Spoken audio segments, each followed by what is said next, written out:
Good morning. Welcome to the live broadcast of the National Assembly Proceedings on this 30th day of April 2025. This broadcast is brought to you by the Parliamentary Broadcasting Unit in conjunction with the Kenya Broadcasting Corporation. My name is Edward Kabasa. We'll take a look at the order of business this morning, where there are a number of statements which will be sought and others issued, and it is notified that pursuant to the provisions of Standing Order 44, Part 2C, the following statements will be requested. 1. Status of construction of the Lunga Lunga Sub-County Headquarters. This statement will be sought by the Honourable Member Shiforomodo Mangale, the Member of Parliament for Lunga Lunga constituency. The relevant committee that will handle this statement is the Administration and Internal Security.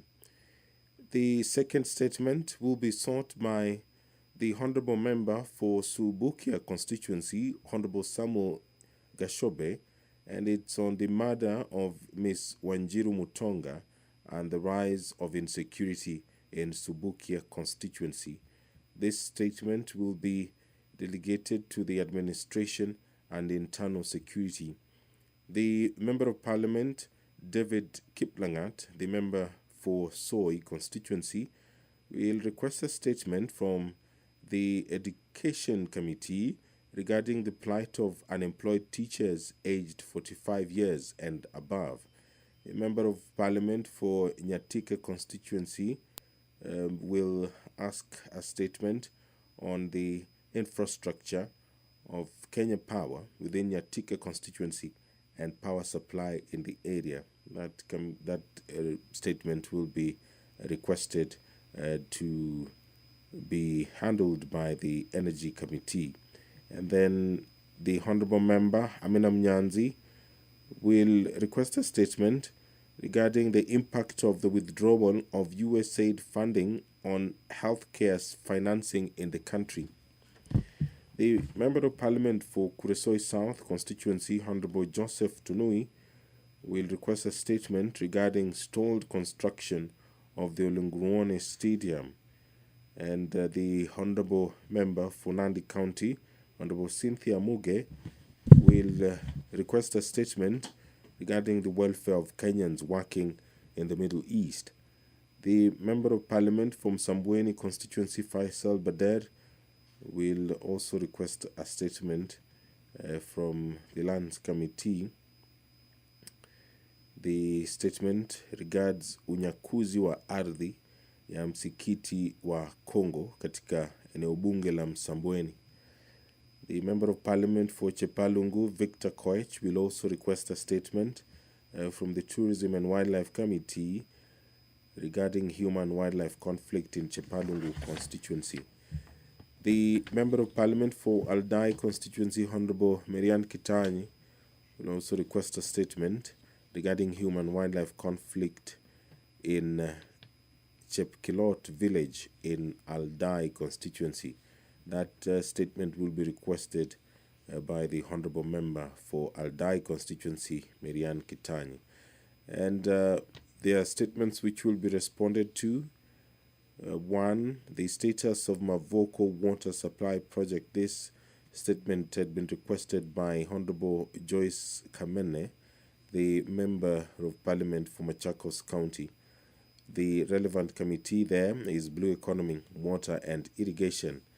The other statement which will be responded to is by the Honourable Member Dr. Ojambo Oundo, the Member of Parliament for Funyula constituency.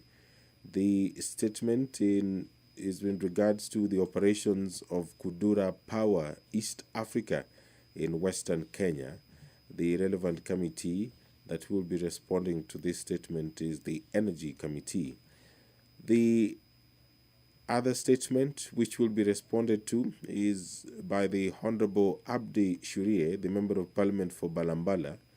It regards the exclusion of Kenya Medical Training College students from Higher Education Loans Board funding. The relevant committee is Education and Health. This statement will be responded jointly by these committees. The other statement which will be responded to is by the Honourable Member, Ambassador Francis Sigei, the Member of Parliament for Sotik constituency. The statement regards the upgrading of the new Kenya Cooperative Creameries milk processor plant in Sotik. Honorable members, let us pray. Almighty God, who in your wisdom and goodness have appointed the officers of leaders and parliaments for the welfare of society and the just government of the people, we beseech you to behold with your abundant favor as your servants whom you have been pleased to call to the performance of important trust in this republic. Let your blessings descend upon us here assembled, and grant that we treat and consider all matters that shall come under our deliberation in so just and faithful a manner as to promote your honor and glory, and to advance the peace, prosperity, and welfare of our country and of those whose interest you have committed to our charge. Amen.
Sergeant at Arms, please ring the bell for a further 10 minutes.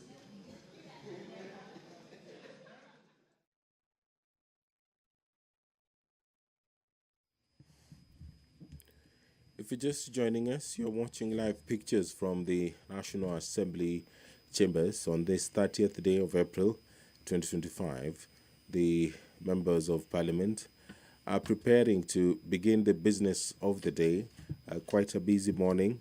There are a number of businesses that will be transacted, including a procedural motion on the exemption of business from the provisions of Standing Order 40, Part 3, that this House resolves to exempt the business appearing at Order number 9, 11, and 13 and 14 in today's order paper, which is available on the Parliament of Kenya website. From the provisions of Standing Order 40, Part 3, being Wednesday morning. They are located for business not sponsored by the majority or minority party or business sponsored by a committee. And these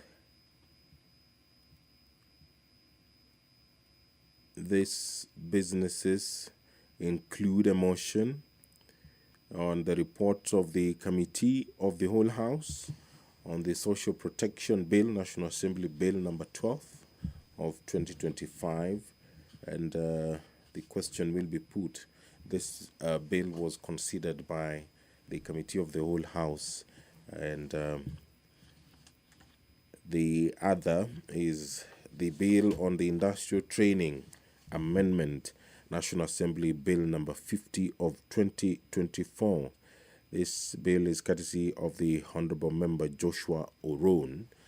This bill seeks to amend specific provisions of the Industrial Training Act Cap 237 in order to recognize prior learning as a framework that acknowledges the skills, knowledge, performance, outcomes, and learning achieved through informal and non-formal learning pathways.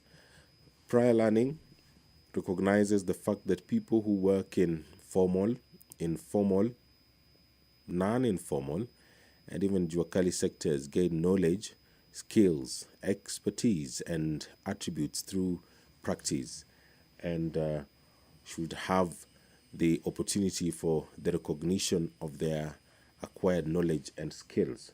The bill, therefore, seeks to provide an avenue through which a person who acquires knowledge and skills through learning methods outside the academic environment can apply for recognition of their skills. The bill does not delegate legislative powers, nor does it limit fundamental rights and freedoms.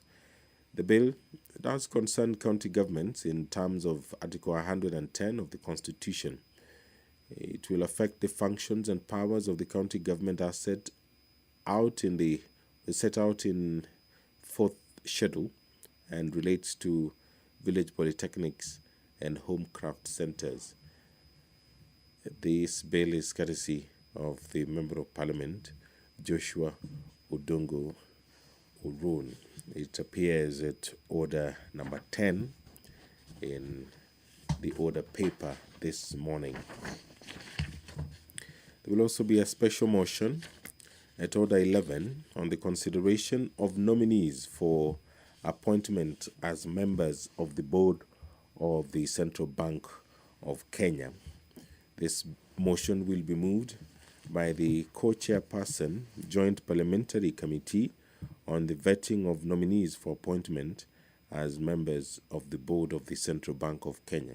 That taking into consideration the findings of the Joint Committee of the National Assembly Departmental Committee on Finance and National Planning and the Senate Standing Committee on Finance and Budget on the approval hearing of nominees for appointment as members of the Board of Central Bank of Kenya, laid on the table of the House on Tuesday, 29th of April 2025, and pursuant to Section 11, subsection 2 of the Central Bank of Kenya Act Cap 491, this House approves the appointment of the following nominees as members of the Board of Central Bank of Kenya.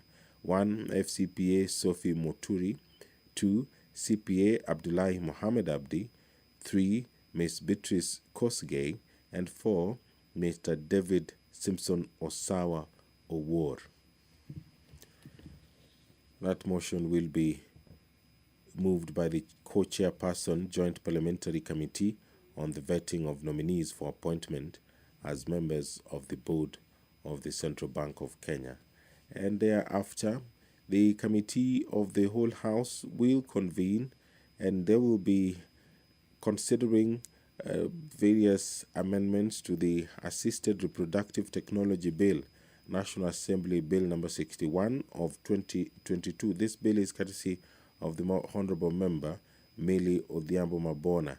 And at order 13 is a motion that will be moved by the Chairperson, Departmental Committee on Blue Economy, Water and Irrigation. The motion regards the ratification of the agreement on fisheries subsidies. At order 14 is another motion. This one is by the Chairperson, Departmental Committee on Defense, Intelligence and Foreign Relations. The motion is on the ratification of the treaty establishing the Intergovernmental Authority on Development.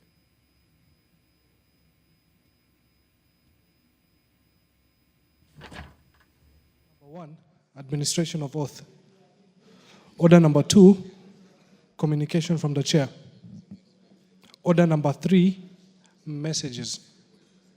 Order number 4, petitions. Order number 5, papers.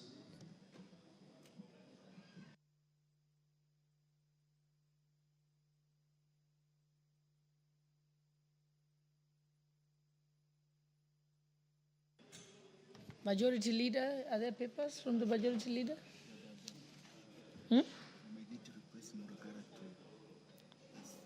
Okay. Honorable Murugara, Sir George.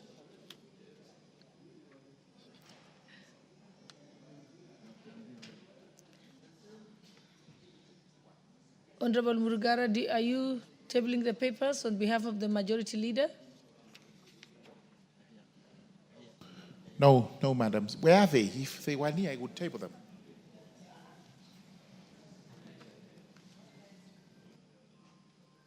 Give him the mic. Thank you, Honorable Speaker. I beg to lay the following papers on the table of the House today, Wednesday, April 30th, 2025, morning sitting. Number 1, report of the Auditor General on Turkana East Technical Vocational College for the year ended 30th June 2020. Number 2, report of the Auditor General on hybrid generation of off-grid power system credit number CKE 106601L for the year ended 30th June 2021, Kenya Power and Lighting Company, PLC. Number 3, reports of the Auditor General and the financial statements for the year ended 30th June 2021, 2022, and 2023, and the certificate therein, A, Gadhuri Secondary School, and B, Kwale High School. Number 4, reports of the Auditor General and financial statements for the year ended 30th June 2022, 2023, and 2024, and the certificates therein in respect of A, Kagumo Teachers Training College, B, Kamwenja Teachers Training College, and C, Muranga Teachers College.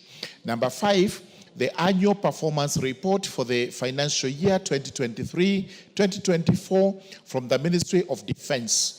Number 6, reports of the Auditor General and financial statements for the year ended 30th June 2021, 2022, and 2023, 2024, and the certificates therein in respect of A, Machakos Teachers Training College, and B, Kitui Teachers Training College.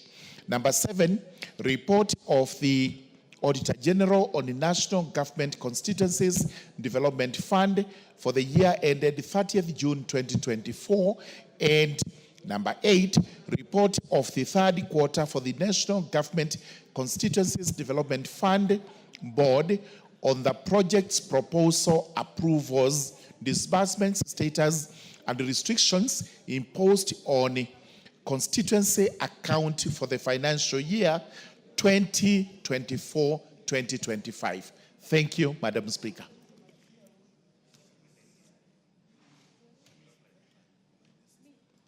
Thank you, Honorable Murugara. On behalf of the Majority Leader, we can now move to the next.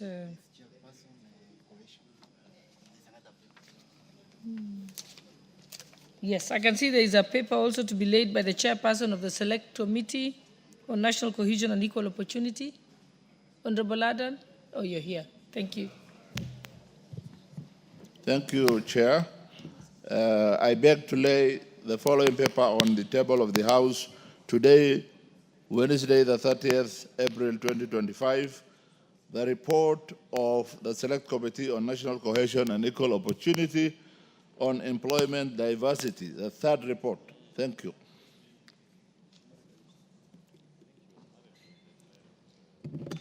Thank you. Next order.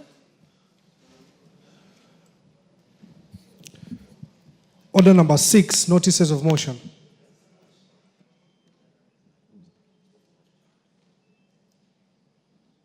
Okay, Chairperson, Committee on National Cohesion and Equal Opportunity, you may now give your notice of motion.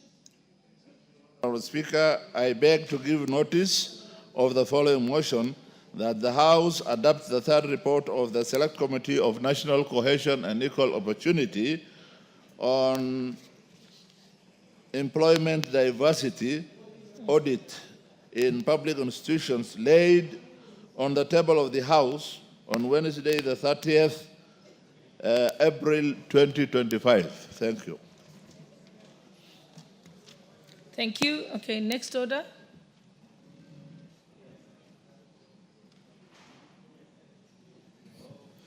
Order number 7, questions and statements. Honorable members, with your permission, allow me to reorder the order paper. So before we go to order number 7, I would like to reorder the order paper, and I would like us to go to order number 8, 9, and 10, and then we'll come back to order number 7. So you can read out order number 8. Order number 8, procedural motion, exemption of business from the provisions of Standing Order 43.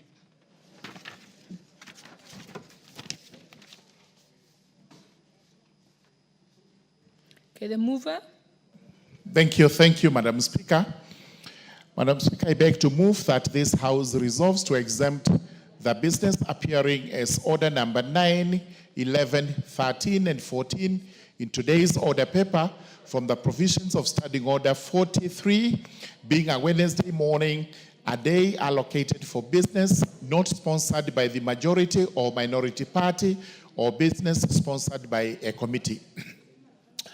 Honorable Speaker, it is clear from the order paper that businesses at order number 9, order number 11, order number 13, and order number 14 does not fall under provisions of Standing Order number 43, today being a Wednesday, when there is a reservation this morning for business moved by private members.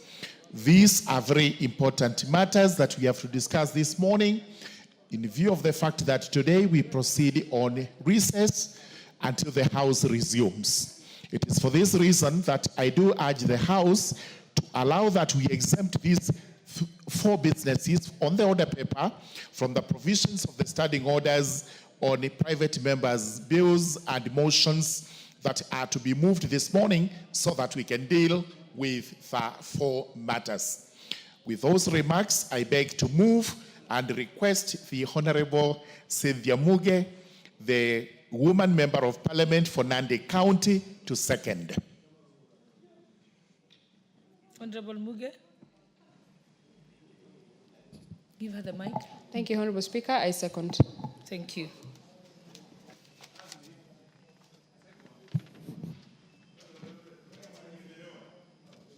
Honorable members, I now propose the question that this House resolves to exempt the business appearing as orders number 9, 11, 13, and 14 in today's order paper from the provisions of Order 40, Subclause 3, being a Wednesday morning, a day allocated for the business not sponsored by the majority or minority party or business sponsored by a committee.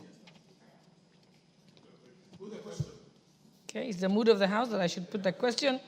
So, honorable members, I now put the question that this House resolves to exempt the business appearing as orders number 9, 11, 13, and 14 in today's order paper from the provisions of Order number 40, Subclause 3, being a Wednesday morning, a day allocated for business not sponsored by the majority or minority party or business sponsored by a committee. Will as many as of that opinion say aye? Aye. Will as many as of the contrary opinion say nay? The ayes have it.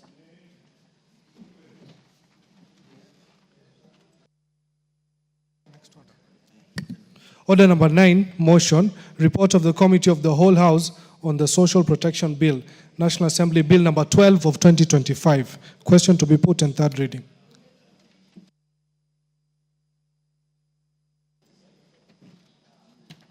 Honorable members, I now put the question that the Social Protection Bill, National Assembly Bill number 12 of 2025 be now read a third time. Will as many as of that sorry, I made the wrong one, yeah?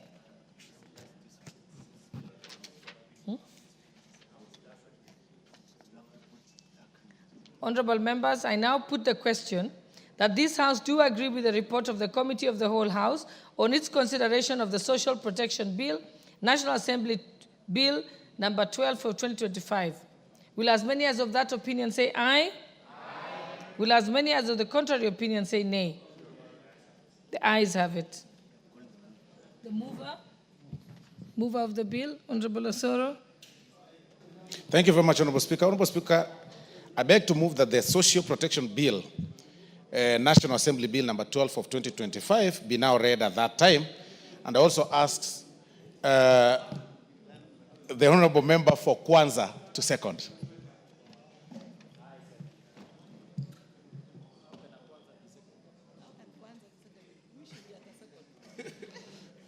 Madam Speaker, Give him the mic. Okay. Madam Speaker, I second.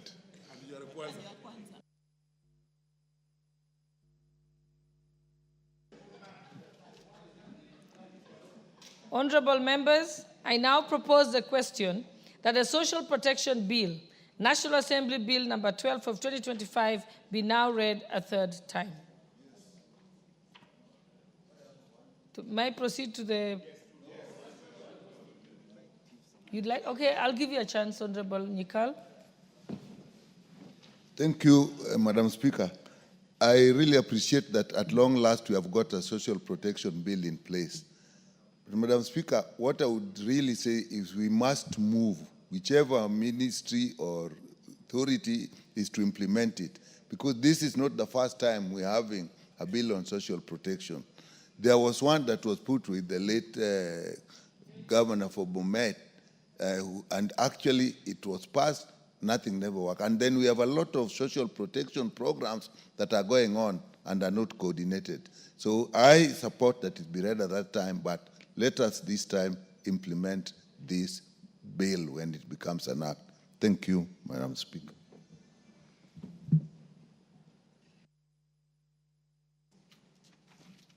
Honorable members, may I now put the question?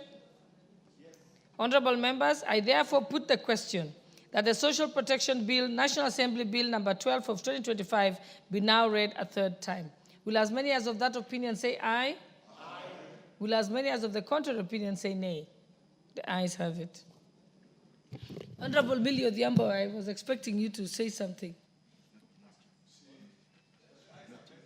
No, the ayes have it, but I think I'll just give her a chance because I know she's been very passionate about this. Thank you, Madam Speaker, for indulging me on this issue. Indeed, Madam Speaker, actually the reason why I didn't speak is because I'd spoken to it at the second reading, and I know, Madam Speaker, that this is a bill we worked on very passionately with the late Honorable Joyce Laboso. So I want to agree with even Honorable Dr. Nikal that it's a good thing that this bill has passed. And we hope that the government this time will implementing, at least in honor of the late Honorable Joyce Laboso. Thank you. Thank you, Honorable Millie. It would not have been proper for the bill to pass without you saying something, because I know you've been the one who has done the heavy lifting on this particular bill. So next order.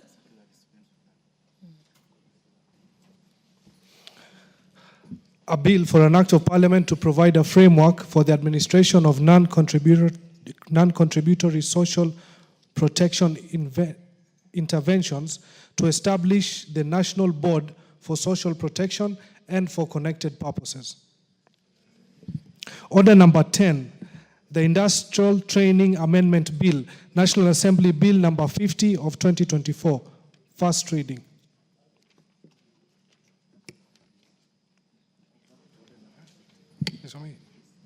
A bill for an act of parliament to amend the Industrial Training Act and for connected purposes. Thank you. So, honorable members, we can now go back to order number 7.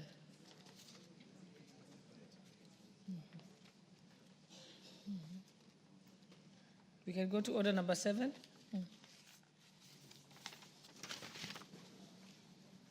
Which is statements and... let's go to statements. The members who have the statements are... Okay. So we have the statements that have been requested by the member for Lunga Lunga. Honorable Mangale, are you present? Order number 7, questions and statements.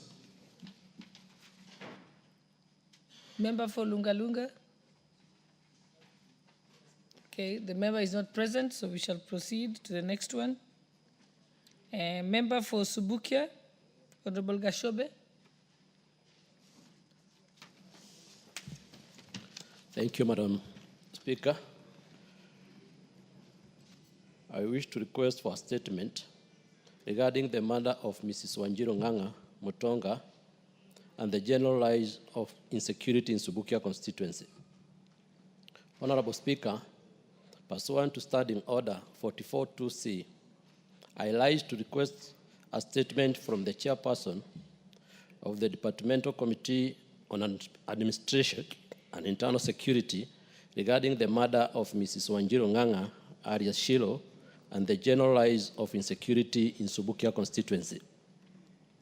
Honorable Speaker, on 18th April 2025, Ms. Wanjiru Ng'ang'a Mutonga, alias Shilo, a young mechanical engineering student aged 20 years, was found murdered under unclear circumstances in a Quiz village, Subukia constituency, Nakuru County. On 17th April 2025, Shiro was working as a motorbike mechanic in a garage at Kiforonjo shopping center. She failed to return home from her workstation, which was uncharacteristic of her. Her concerned mother mobilized her neighbors to assist in physically searching for her at her workplace at Kiforonjo shopping center and the surrounding areas. Given that Shilo previously mentioned being followed by unknown persons on several occasions, but they did not trace her. Surrounding it, Madam Speaker. Her concerned mother mobilized her neighbors to assist in physically searching for her at her workplace at Kiforonjo shopping center and the surrounding areas. Given that she had previously mentioned being followed by unknown people on several occasions, but they did not trace her, the search continued the following morning without success, prompting her mother to file a missing person report at Kiforonjo Police Station on 18th April 2025 under OB number 06 dated 18th April 2025. Honorable Speaker, later that day, the search party came across Shilo's body dumped near Lemuru Bridge, which connects Longai and Subukia constituencies. A close observation of the body indicated that she appeared to have been raped and later killed by suffocation. Shilo's murder, likely by people known to her, raises concerns on increasing insecurity in Subukia constituencies. Previously, 5 other people had been murdered in the area, and regrettably, no suspect have ever been arrested to date in connection with the murder. Honorable Speaker, it is against this background that I seek a statement from the chairperson of the Departmental Committee on Administration and Internal Security on the following. Roman 1, the step being taken by the security agencies to ensure thorough and expeditious investigation into the circumstances surrounding the disappearance and murder of Ms. Wanjiru Ng'ang'a, alias Shilo, and the swift apprehension and prosecution of perpetrators of her murder so as to deliver justice and closure to the bereaved family. Roman 2, the strategies being deployed to guarantee safety and security of residents in Akwisi, Baraka Rimuru, and Kiforonjo town in Subukia constituency and the surrounding areas in light of the prevailing fear of potential attack among the community. Thank you, Honorable Speaker.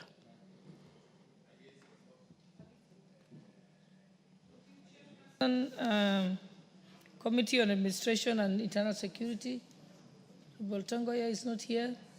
Any member of the committee who can give a commitment on behalf of the committee? Yes, Honorable DK Kiplagat.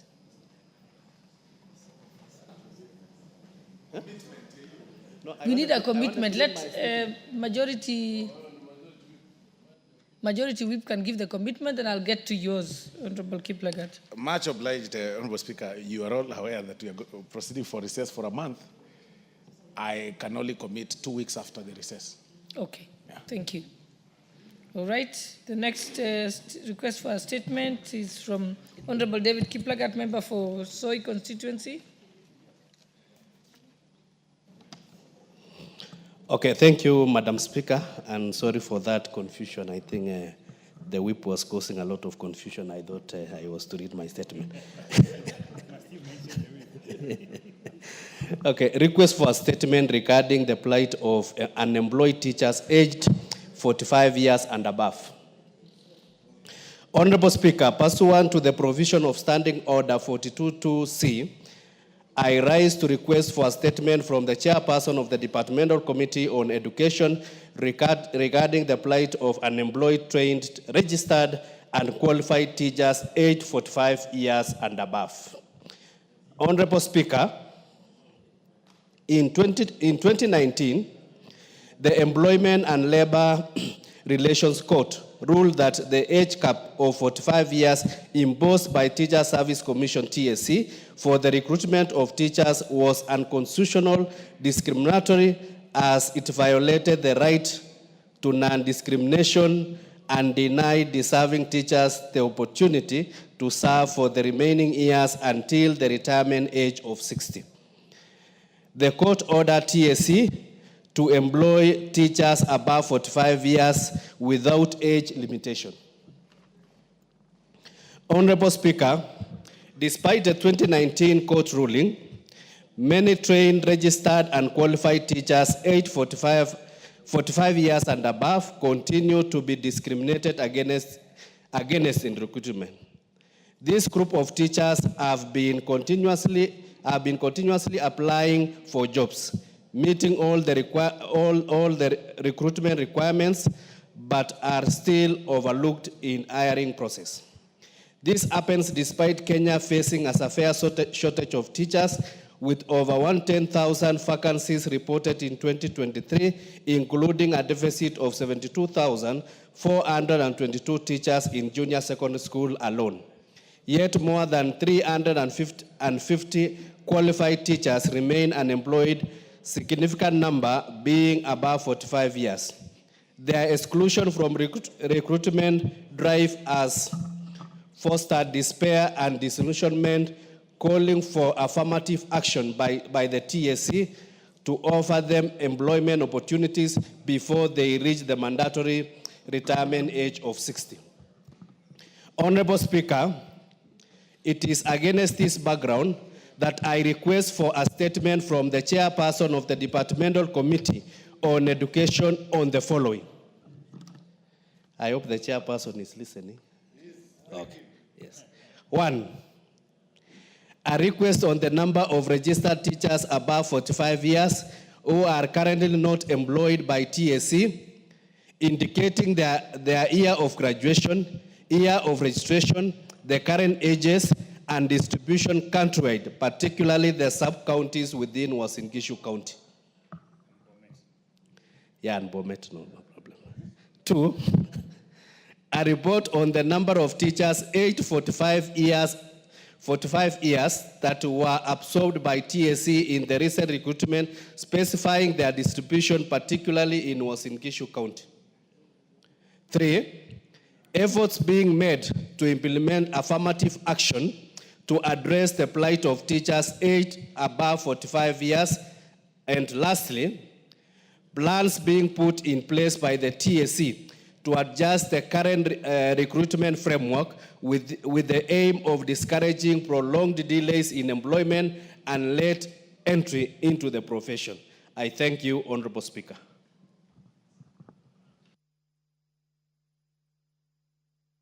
Chairperson on Education, Honorable Meli, member for Tinderet. You would like to say something, Honorable Muge? Okay, let's give Honorable Muge a chance. Okay. Thank you, Honorable Speaker. I'd like to make a comment, of course, thanking the Honorable DK for that very good statement sought from the Departmental Committee on Education. Honorable Speaker, I have noted with concern that the offices, the sub-county offices, TSC, do not have data, the data that Honorable DK is asking for, Honorable Speaker. Because you cannot be in a country where you have teachers trained and teachers registered through TSC, and when asked to give details of the graduation years of teachers in those sub-counties, you're not able to give, Madam Speaker. It is a very bad show in terms of record keeping and in terms of proper planning in this country. Honorable Speaker, if the details of the records were available, we would be comfortable saying this institution knows how many teachers graduated when and how old they are, and they will be able to use that information to actually inform the decisions that are being made going forward. So we want to ask Honorable Speaker that that information be made available so that better and proper decisions can be made. Because without data, you can hardly make a proper decision. Thank you, Madam Speaker. Thank you. Response from the chairperson. Honorable Kamuren, you want to say something? I'll give one more person before I let you respond as chairperson. Honorable Kamuren. Madam Speaker, I want to make it to... Thank you, Madam Speaker, but the goodness is that Kamuren comes from Baringo and I come from Kericho, and I think our fathers actually were confined to those areas, Madam Speaker. Madam Speaker, I want to support what DK has mentioned. This one, Madam Speaker, should not be confined only to Uasin or Soy. This is a national issue which is affecting all the teachers, especially those who are above 45 years, Madam Speaker. I would like to commend that, Madam Speaker, that what has to be followed is they have to make sure that those who are above 45 years should be considered, Madam Speaker. So that is my comment, Madam Speaker. Thank you, Madam Speaker.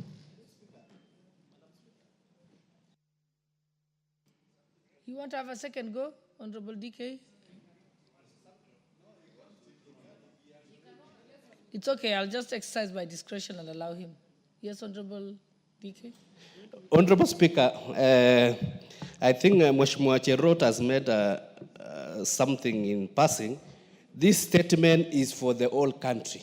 It is not only in Uasin Gishu. What I was just saying is that the fact that I come from Uasin Gishu, I was giving emphasis so that in case the other data are not there, then we can be considered as Uasin Gishu. But this is a national issue that needs to be addressed nationally. Thank you. Thank you. That's the clarification I wanted you to give. Okay, let's go, Honorable Meli, Chairperson for the Education Committee.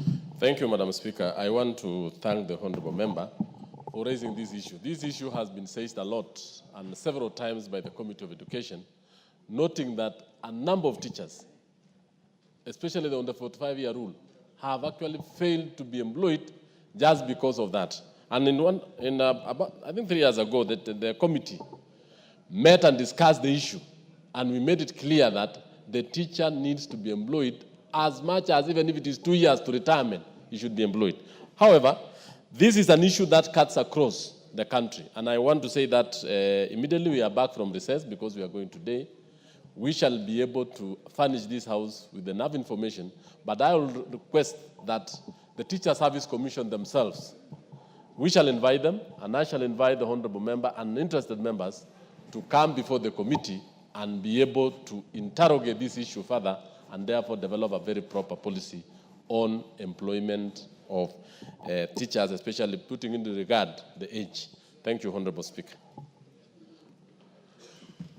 Thank you. We can move to the next statement. That's the one by the Honorable Tom Boyer, member for Nyatike. Are you present? I'm here. Okay, give him the mic. Thank you, Honorable Speaker. Allow me to request for a statement regarding the state of the infrastructure of Kenya Power in Nyatike constituency. Honorable Speaker, pursuant to the provisions of Standing Order 44-2C, I wish to request for a statement from the chairperson of the Departmental Committee on Energy regarding the state of the infrastructure of Kenya Power within Nyatike constituency and its impact on power supply in the area. Honorable Speaker, the electricity transmission and distribution infrastructure in Nyatike is currently in a state of disrepair. Across all the 7 wards of the constituency, residents of Nyatike have raised serious concerns regarding exposed surging and fallen power lines, dilapidated poles, and malfunctioning transformers. These unsafe installations have caused multiple injuries to residents, especially during the rainy season, when the risk of electrocution becomes even higher. On Tuesday, 22nd April 2025, Mr. William Onyango was electrocuted by a fallen electricity wire, sustaining serious injuries, and is currently recuperating in a hospital. Sadly, this is not an isolated incident. There are multiple cases of people being injured due to unsafe power lines and other faulty installations in the constituency. Additionally, Nyatike has been facing frequent and prolonged power outages, causing significant disruption to both social and economic activities in the area. The impact of these outages is far-reaching, with businesses reporting substantial financial losses due to the inability to operate consistently. Critical operations in hospitals are at risk due to absence or failure of power backups. The blackouts have also heightened insecurity in Nyatike due to non-operational streetlights and security systems. Honorable Speaker, it is against this background that I request for a statement from Chairperson of the Departmental Committee on Energy on the following. 1, status of replacement and maintenance of dilapidated power transmission and distribution infrastructure, including collapsed poles and hanging live wires in Nyatike constituency. Report on the causes of the frequent and prolonged power outages in Nyatike constituency and steps that the Ministry of Energy is taking to address and prevent the outages, including expected timelines for the implementation of strategies to alleviate the current crisis. Number 3, the measures that the ministry has put in place to compensate Mr. William Onyango, including reimbursement for medical expenses and consequential losses suffered by the family of Mr. Onyango, indicating specific timelines, and report on the number of victims and or deaths that have occurred due to faulty power infrastructure since 2017, and whether compensation of the same has been finalized. Thank you, Madam Speaker. Thank you, Chairperson. Departmental Committee on Energy, or a representative? Okay, on behalf of Majority Leader, who's available? Oh, yes, yes. Honorable Gikaria, you're here. Proceed. We need your undertaking. Okay. I went there twice, actually. I couldn't get the zero out. So. Go to the next mic. I think the one next to you. Thank you, Honorable Speaker. Because of the sensitivity of the issue, Honorable Speaker, we request 2 weeks after recess. Thank you, Honorable Speaker. Thank you.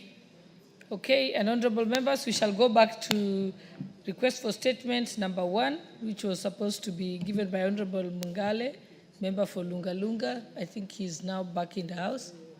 Could you proceed? Thank you, Honorable Speaker. Honorable Speaker, pursuant to Standing Order number 44-2C, I raise to request for a statement from the Chairperson of Departmental Committee on Administration and Internal Security regarding the status of construction of Lunga Lunga Sub-County Headquarters. Honorable Speaker, the establishment of Lunga Lunga Sub-County was initiated in 2012, with the construction of its headquarters commencing in Lunga Lunga town in the same year. Regrettably, the project has stalled for over 4 years, and there are current no indications of its resumption. Honorable Speaker, the absence of the fully functioned sub-county headquarters has severely hampered effective service delivery in Lunga Lunga. Public officers, including the county commissioner and head of departments, have been forced to operate from temporary, inadequate facilities, compromising efficiency, coordination, and accessibility of government services to the people. This situation has not only delayed critical administrative function, but also undermined the confidence of residents in government operations at their grassroots level. Honorable Speaker, it is against this background that I request for a statement from the Chairperson of the Departmental Committee on Administration and Internal Security on the following: the current progress of the construction of the Lunga Lunga Sub-County Headquarters, and second, the measures if any, being undertaken to expedite its completion in order to provide proper office space for the county commissioner, heads of department, and other public officers intended to operate from these premises. Thank you, Honorable Speaker. Is that also to be committed on by the Chair, Departmental Committee on Energy? The Chair, Administration, National Security? Any member of the Committee on Administration and Internal Affairs?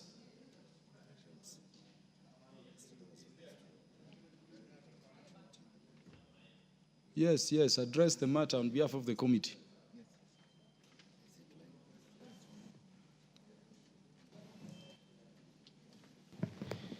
Thank you, Honorable Chair, Honorable Speaker. Honorable Speaker, now that we are proceeding for recess, I think the response will be available 2 weeks after we return from recess. Thank you. 2 weeks, unless the member has something more to say. The Honorable Chief Romondo, 2 weeks. Thank you, Chair. Because the response needs a lot of research to get to know where the project has reached and the contract period and all that. I accept that 2 weeks after recess is fine. Thank you. 2 weeks it shall be. Question number 5 on the order paper by the Honorable Amina Mnyazi.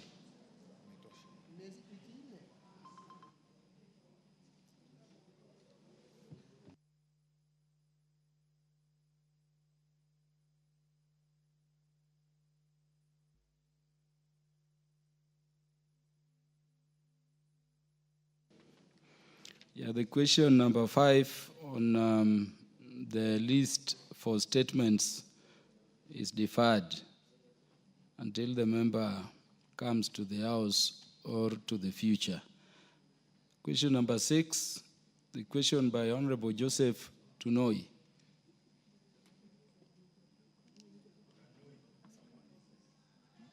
Tonui. Thank you, Honorable Speaker, for giving me this opportunity to issue this statement. Honorable Speaker, pursuant to the provisions of Standing Order 44.2c, I wish to request for a statement from the Chairperson of the Departmental Committee on Housing, Urban Planning, and Public Works regarding the stall construction of the Olengurwane Stadium. Honorable Speaker, the construction of the Olengurwane Stadium commenced in the year 2012. Honorable Tonu, you're not audible to the House. And Honorable Speaker, the construction of the Olengurwane Stadium commenced in the year 2012 under the national government through the Ministry of Public Works, Housing, and Urban Development. However, more than a decade later, the project remains incomplete. This prolonged delay in the construction has not only denied residents access to vital public sporting facility, but also exposed the site to degradation, notably severe soil erosion has taken toll on the parts of the stadium grounds, posing a significant risk of structural collapse and potential loss of public investment if urgent remedial action is not taken. Moreover, with the reported transfer of the project to the county government of Nakuru, it is imperative to clarify whether this was done in accordance with the law. Honorable Speaker, it is against this background that I request for a statement from the Chairperson of the Departmental Committee on Housing, Urban Planning, and Public Works on the following. Number one, the terms under which the construction of the Olengurwana Stadium, which was being undertaken by the national government through the Ministry of Public Works, Housing and Urban Development, was transferred to the county government of Nakuru. Number two, full details of the contract sum for the project, including the total amount paid out at the time of transfer, the outstanding balance, and any indication of the corresponding funds were lawfully and fully transferred to the county government of Nakuru, and whether the process was done according to the law. Number three, reasons that led to the contractor to abandon the construction site despite having received public funds, and what legal action, if any, has been taken to enforce compliance with the contract terms or recover misuse of public funds. Number four, the specific measures or plans the ministry has put in place to ensure that the completion of the stalled construction of Olengurwana Stadium. I thank you, Honorable Speaker. Yeah, that is fine. The chair, the Departmental Committee, Housing, Urban Planning and Public Works. Yeah, the Vice Chair, the Honorable Rindikiri. Please commit. Yes, I've listened to the statement and the requests. We are proceeding on the 1 month recess. I promise that within 2 weeks of opening, we shall deliver the report. Honorable Tunui. Thank you, Speaker. I am satisfied with the 2 weeks. Thank you. Yeah, 2 weeks it is. Number 7.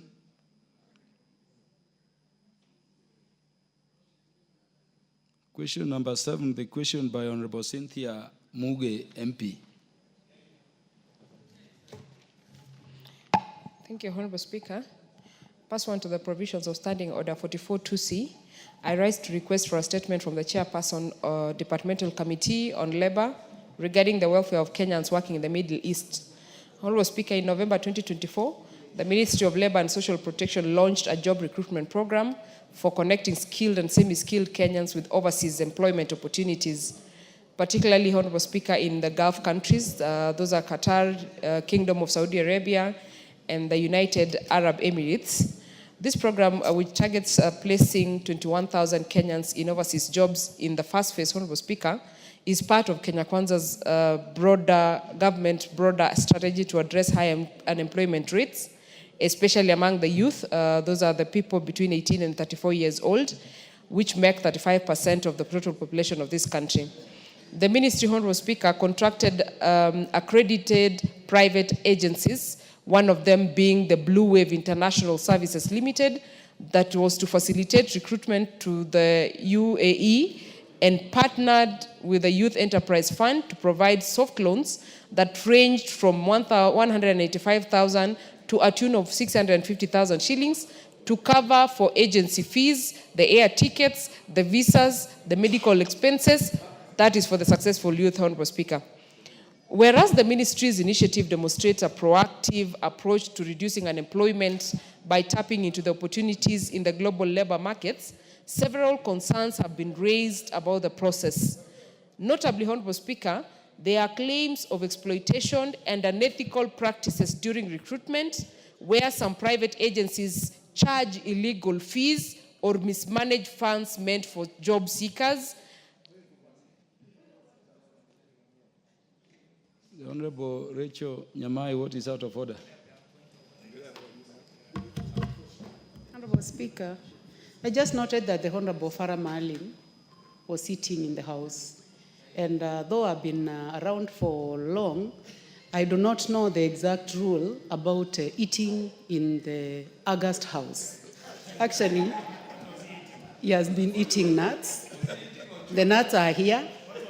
Honorable Speaker, he has eaten. He did not even give me a piece to eat.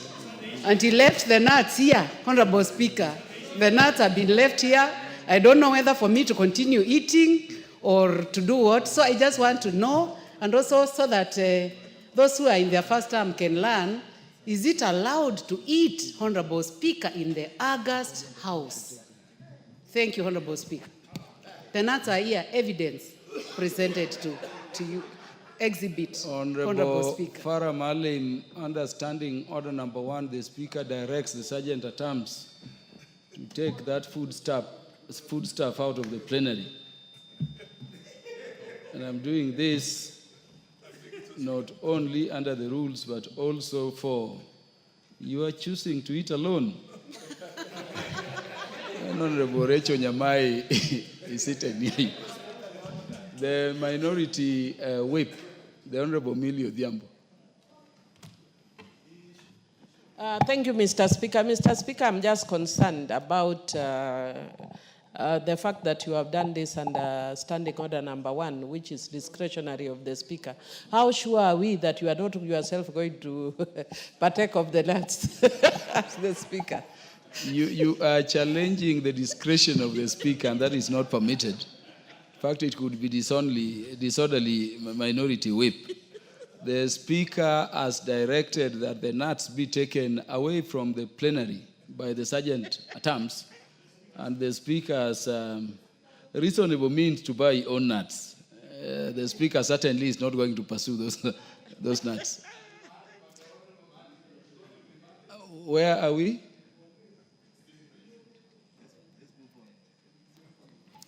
Honorable Speaker, Yes, Honorable Cynthia Muge, proceed. Thank you, Honorable Speaker. I'll pick up from my second point, where the Honorable Speaker, whereas the ministry's initiative demonstrates a proactive approach to reducing unemployment by tapping into the opportunities in the global labor markets, several concerns have been raised about the process. Notably, Honorable Speaker, there have been claims of exploitation and unethical practices during recruitment, where some private agencies charge illegal fees or mismanage funds meant for job seekers. They have also subjected the job seekers to debt bondage due to the loans that have been tied directly to recruitment agents' accounts, and challenges of compliance with bilateral agreements in countries where labor laws may not adequately protect migrant workers. This situation, Honorable Speaker, necessitates government intervention to streamline the process for a long-term success. Honorable Speaker, it is against this backdrop that I request for a statement from the chairperson of the Departmental Committee on Labor on the following matters. 1, Honorable Speaker, the number of Kenyans that have been recruited to work in the Middle East, particularly in Qatar, the Kingdom of Saudi Arabia, and the UAE, including specific sectors to which they were hired and the number of workers exported in each category in the specified countries. Honorable Speaker, I emphasize that there is a lot of importance in data. Secondly, Honorable Speaker, I want the Departmental Committee on Labor chairperson to tell us or give us the measures that have been put in place by the ministry to protect Kenyan migrants workers from exploitation and ensure compliance with bilateral agreements in countries where labor laws may not adequately protect them. And lastly, Honorable Speaker, the oversight mechanisms by the ministry to ensure that private recruitment agencies operate ethically and comply with the law to curb abuses such as human trafficking, among other issues that have been on the forefront currently lately, Honorable Speaker. With that, Honorable Speaker, I thank you.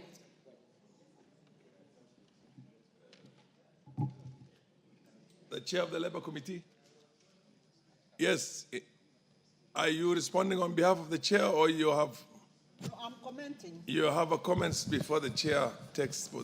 Okay, the floor. Thank you, Honorable Speaker. Honorable Speaker, I want to say the statement by Honorable Cynthia is of paramount importance in this House. Honorable Speaker, bearing in mind that export of labor from this country is one of the key pillars that we are working under so that we can have our young people working outside our country. Honorable Speaker, it is very, very important, as she has stated, that bilateral agreements must be signed and must be adhered to so that we can avoid loss of life and mistreatment for the people that we take out there to work. Honorable Speaker, this is a very timely statement. Thank you, Honorable Speaker. Yes, Honorable Miriam Odhiambo, Minority Whip. Thank you, Mr. Speaker. Mr. Speaker, I just want to thank Honorable Cynthia Muge for raising this issue, and especially the concerns over issues of possibility of trafficking of persons. And we have seen very many cases of women who are mistreated when they're out. Mr. Speaker, I'm just requesting that if the Honorable Member could consider asking the relevant ministry to consider long-term change of policy.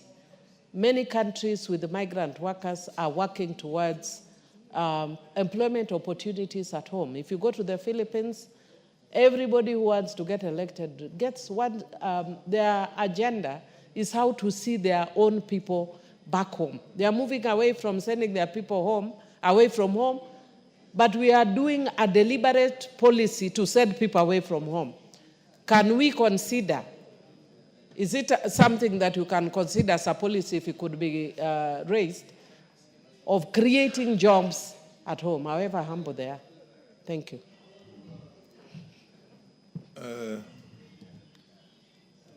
There being no further interest in enriching the...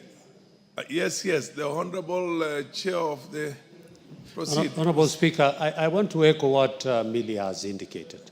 Honorable Speaker, this aspect of export of labor, it is becoming a menace. Just as the other day we saw on the television, now the government is being accused itself. You can imagine if a government is being accused that they have taken people's money and they have not been able to deliver the promises. I think what Millie has said, Honorable Speaker, we need to do a deliberate effort on a policy to be able to create jobs locally here. Instead of, we appreciate that the diaspora and what is remitted back to the country really assists in the economic growth. But it is important, Honorable Speaker, that we do and deliberately put into place measures that will create jobs locally, particularly on matters to do with industrialization and manufacturing, because that is key. And what you are doing from the counties through the national government, I think that is where we need to go, Honorable Speaker, so that we can be able, instead of all this madness of sending our children to be, mistreated away from the country. Thank you, Honorable Speaker. Yes, the Honorable Kaluma.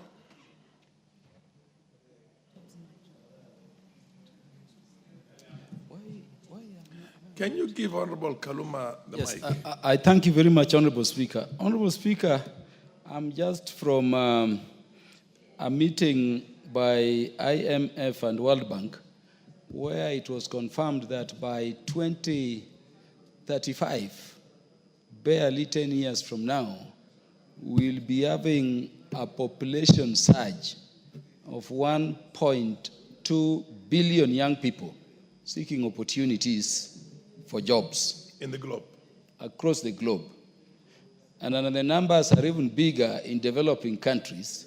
I know Kenya is listed as a middle income economy, Honorable Speaker.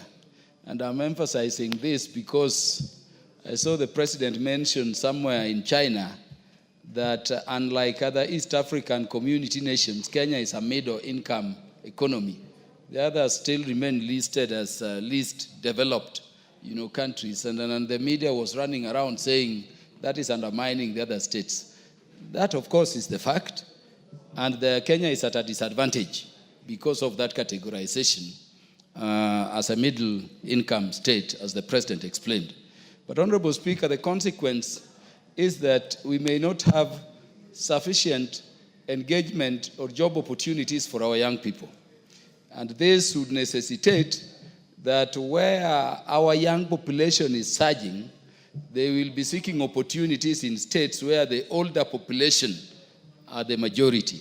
What needs to be interrogated by the committee as they respond back to us, Honorable Speaker, is how we can ensure that our people, the citizens of Kenya going outside of our territory, have job opportunities, can participate in the local economy, but are also protected in terms of the surrounding labor practices.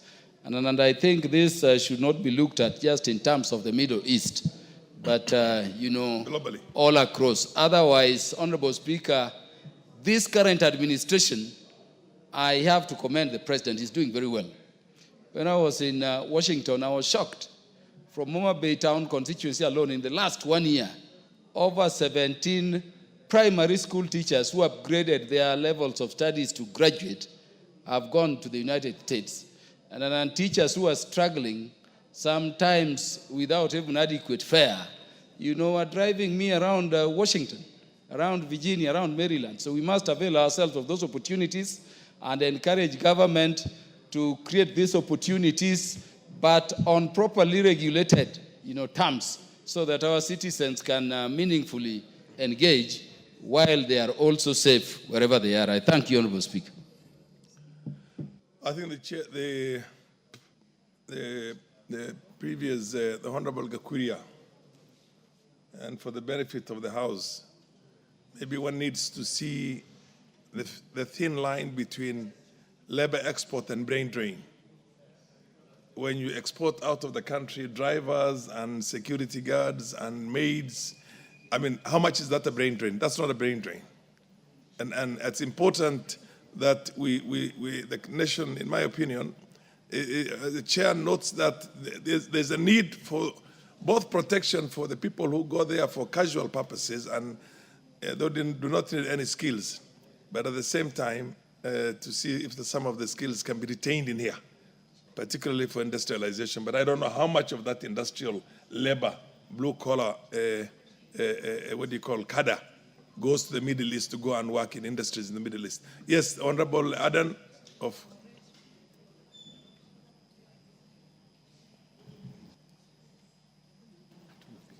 Can you give the mic to Honorable Adan? Okay, thank you, Honorable Speaker, for giving me this opportunity. I also stand to add to my voice that it is crucial that we try to look for jobs for our youth.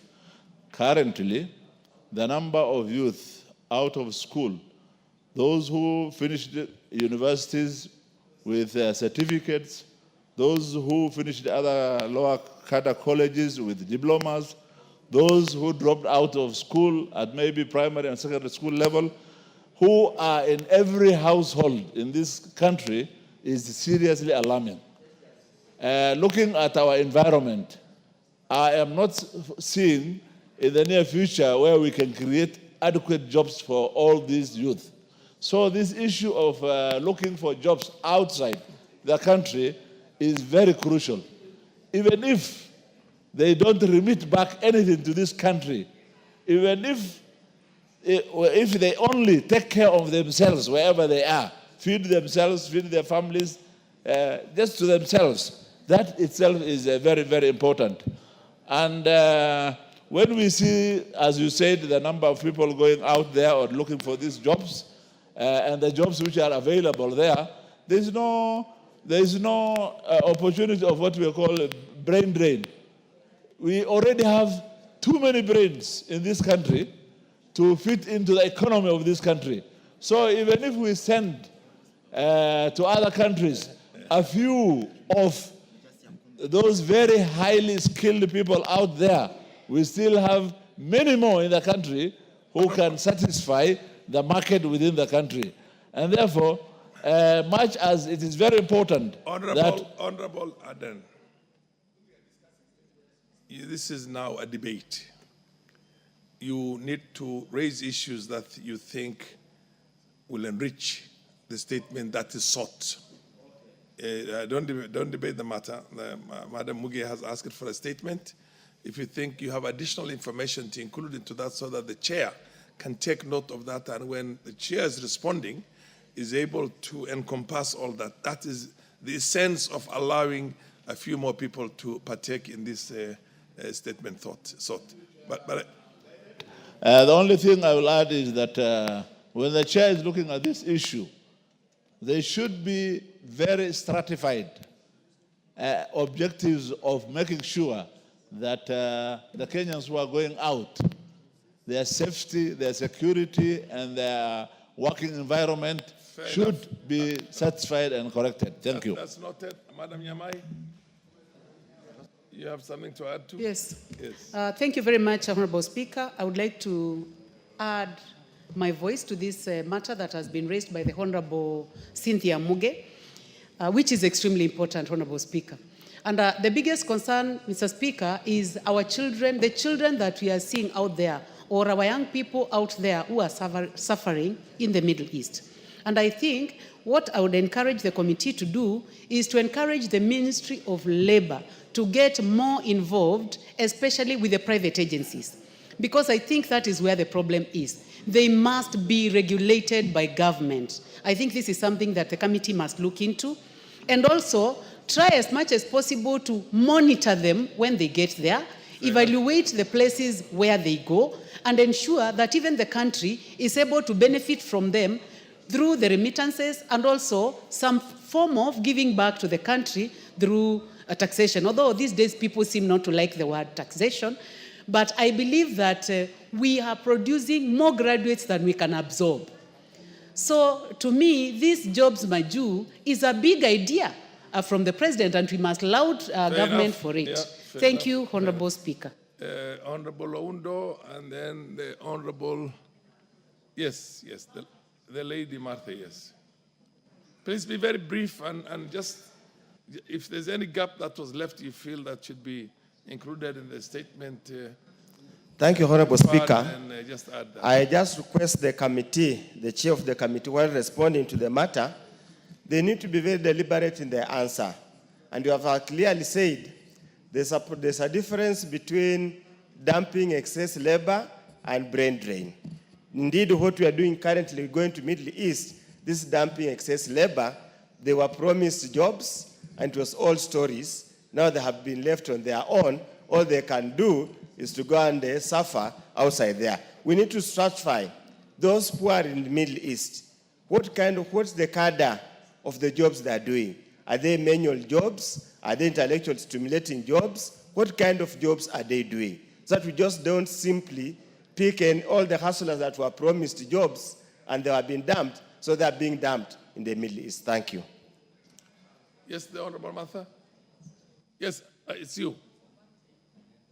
Who is that? I'm a little bit short-sighted. Thank you, Mr. Speaker. I think I want to support what everybody's saying here. The security of our young people who go out to look for jobs is very, very critical, because we have seen cases where they come back when they're in coffins, and circumstances leading to such deaths is never known, and nobody ever follows to the end. I just want to highlight the fact that we need to know how many of our young people need jobs abroad. We need statistics so that we know the number of young people that go out to look for jobs, the kind of jobs that they're going to do, so that we do not export too many out of the country and leave ourselves with nobody, so that we also have some people working for us. Otherwise, we shall empty the country and everybody will be going abroad for further studies with no control. So my appeal to the committee is to look at the number of the statistics that is required for those that need to get jobs out and those that remain. Otherwise, we shall suffer the brain drain. And we need other people to work for us as well, young people. Thank you. The last one on this, the Honorable Member of Parliament for Westlands, Timothy Wanyonyi. The last thank you, Mr. Speaker. Enrichment of the statement, yes. Yeah, Mr. Speaker, while looking for jobs for our young people abroad is a noble thing, but Mr. Speaker, it needs to be regulated by the government, because they're mushrooming illegal agencies that are fleecing our young people. They're getting as much money from them and then just abandoning them or disappearing without anything. So the government must be serious about it, regulate it, and make sure even those agencies peddling this, they must be properly, Mr. Speaker, regulated by the government. Thank you. Fair enough. The MP for Kesses is the very last one now. And then make sure that you raise issues that have not been raised. Yes, thank you so much, Mr. Speaker. I think all our discussion from members who have contributed surrounds about establishing clear framework. Because over time, we've had the government through the ministry speaking about labor migration, signing of bilateral agreements and arrangements. But the big question that should be asked by this honorable House, where is this legal framework that is so fundamental that will protect the rights of Kenyans under the Constitution of Kenya, that is supreme law, remembering that Kenya is a supreme country. And for that purpose, if we are going to have this discussion, yes, I understand we want to respond to the challenges of our unemployment for our youth in our country. But sometimes we end up exposing our children to countries that are predators. They want to predate on our labor, on our trained skills. Remember, Kenya is rated as the best country among those who have proper training facilities on our human resource. The other day we saw a report in Moi Teaching and Referral Hospital where nurses who have been trained, who have acquired experience to provide services, healthcare services and support of nursing at the only second referral hospital, most of them have left the country. Now the institution is struggling. They don't have enough budget to go back to employ. And even if they go back to market to employ, where are they going to get people who have been trained to handle special cases of referral? Remember, a facility like Moi Teaching and Referral, which is a referral facility, has got special cases of treatment and handling of those patients that require specific nurses to handle that. So, Mr. Speaker, I think it is rightful that this House needs to rise, and let us begin to think around and guide on these ones. Thank you so much, Mr. The chair of the committee or a member of the committee who is going to, or the majority leader, majority whip, who is here for this matter?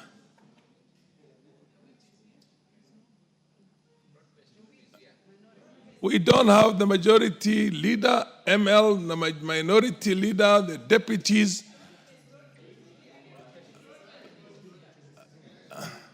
Is there a member of the Labour Committee here in the House?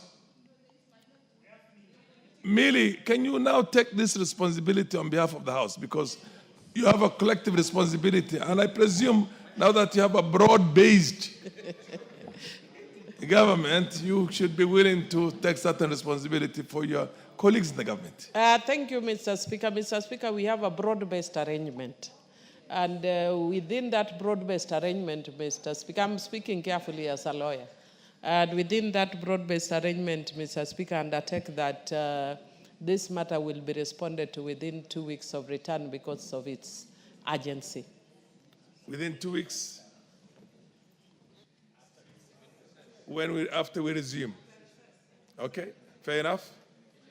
The next one is the honorable member from Sambweni, Faisal Bada.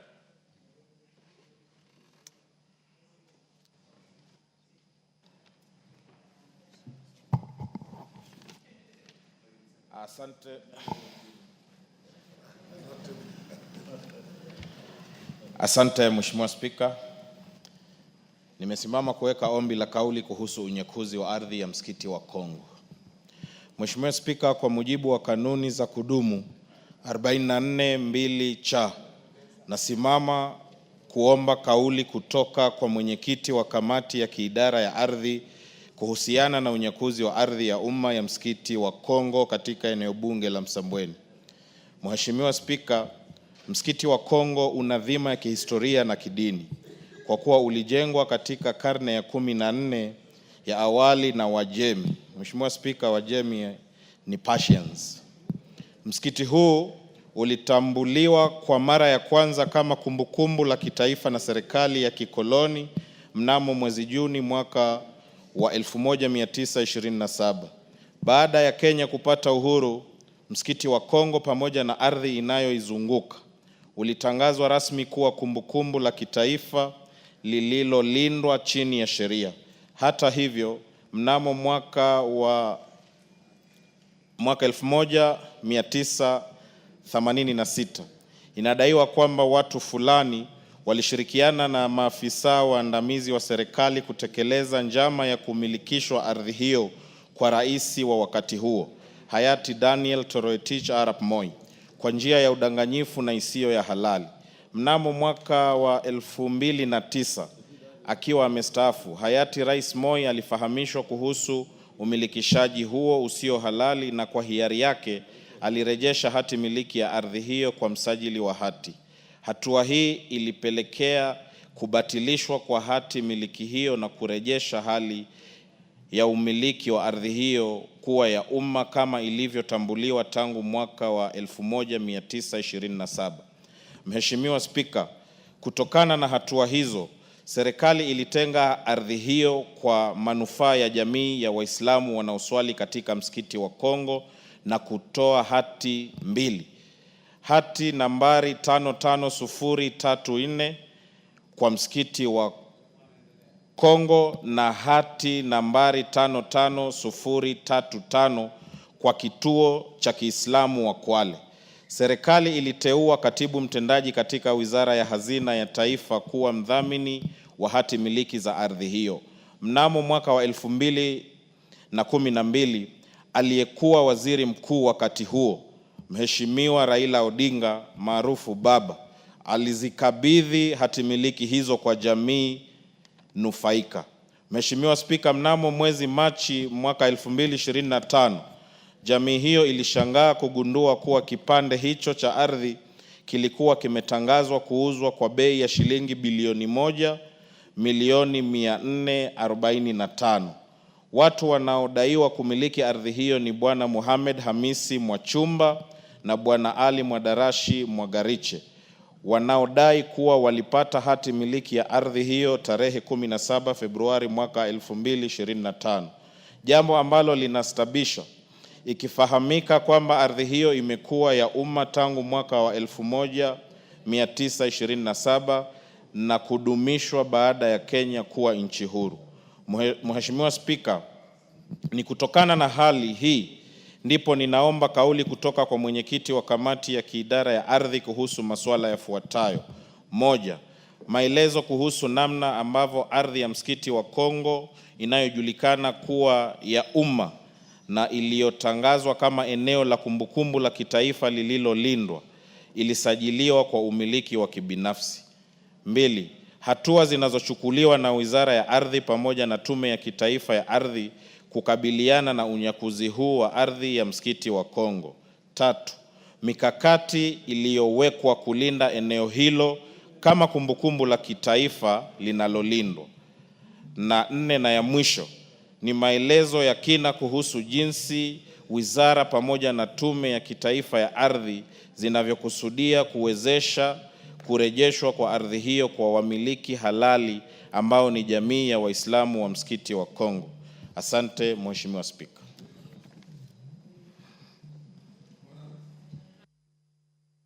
Kuna mheshimiwa wote kuchangia hiyo.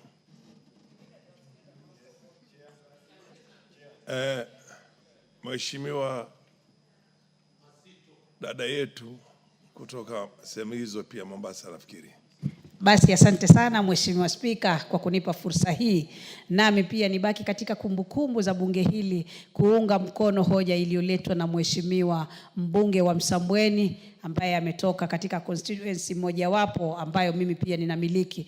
Mheshimiwa Spika, sisi kama watu wa Kwale tulitamaushwa pakubwa na jambo hili. Mheshimiwa Spika, mimi naiunga mkono hoja hii kwa sababu ni mtoto wa Kiislamu na ninaielewa historia kamili kama vile Mheshimiwa Faisal alivyoizungumzia. Mheshimiwa Spika, ardhi ya Kongo ya msikiti ni mahali patakatifu. Ni jambo la kuchangaza. Wezi, mimi nitawaita wezi, walaghai, waliokuja na kuweza kusema ardhi ile wao ndio wamiliki. Historia inajieleza vizuri sana Mheshimiwa Spika kwamba ardhi ile ni ardhi ya msikiti. na ilipatikana kwa njia gani, historia Mheshimiwa Faisal ameieleza. Haiwezekani kuwa mtu ametokezea hivi majuzi na anasema anataka kumiliki ardhi ile. Ile ni ardhi ya kihistoria. Mheshimiwa Spika, ardhi ya Kongo haiuziki na haiwezi kuuzwa. Ninalaani vikali jambo hili, na pia na mimi naongezea kamati ya ardhi ya bunge hili iweze kuingilia kati, lakini historia inajieleza vizuri sana. Asante sana Mheshimiwa Spika, na nikome hapo. Mheshimiwa wa Keses, uangalie jinsi unavyoweza kuboresha hiyo Mr. Speaker, unanipatia mtihani mkubwa sana. Endelea basi. Waje niongee kwa lugha ya Kimombo. Nitaongea kwa lugha ya Kimombo. Sasa. Asante. Thank you so much, Mr. Speaker. In any case, even if I want to respond word by word, be very sure that the Honorable Member Msambweni has already confused me. Deep words in the Swahili that I could not even fathom some of them. Now, Mr. Speaker, but on this particular issue, it is increasingly becoming a big problem where either public land or community land are changing hands all of a sudden, and it's becoming rampant. Of late, we are realizing a lot of cases here and there. Not even forgetting that we have a pending serious issue, grievous issue that has involved people dying. Unachangia hoja, sisi tunataka uchangie ile statement inaitwaje kwa Kiswahili? Kauli. Kawira. Kauli. Kauli. Wewe unachangia usaidie ile kauli changia kauli. Usianze hoja. Bwana Kaluma. Asante. So, ninapochangia Bwana Speaker ni kwamba imebidi kupitia mambo kama haya ambayo yametukia kila mahali, kwamba wizara husika ianze kuangazia ni nini kinaleta shida. Imetosha. Asante. Mheshimiwa Kaluma.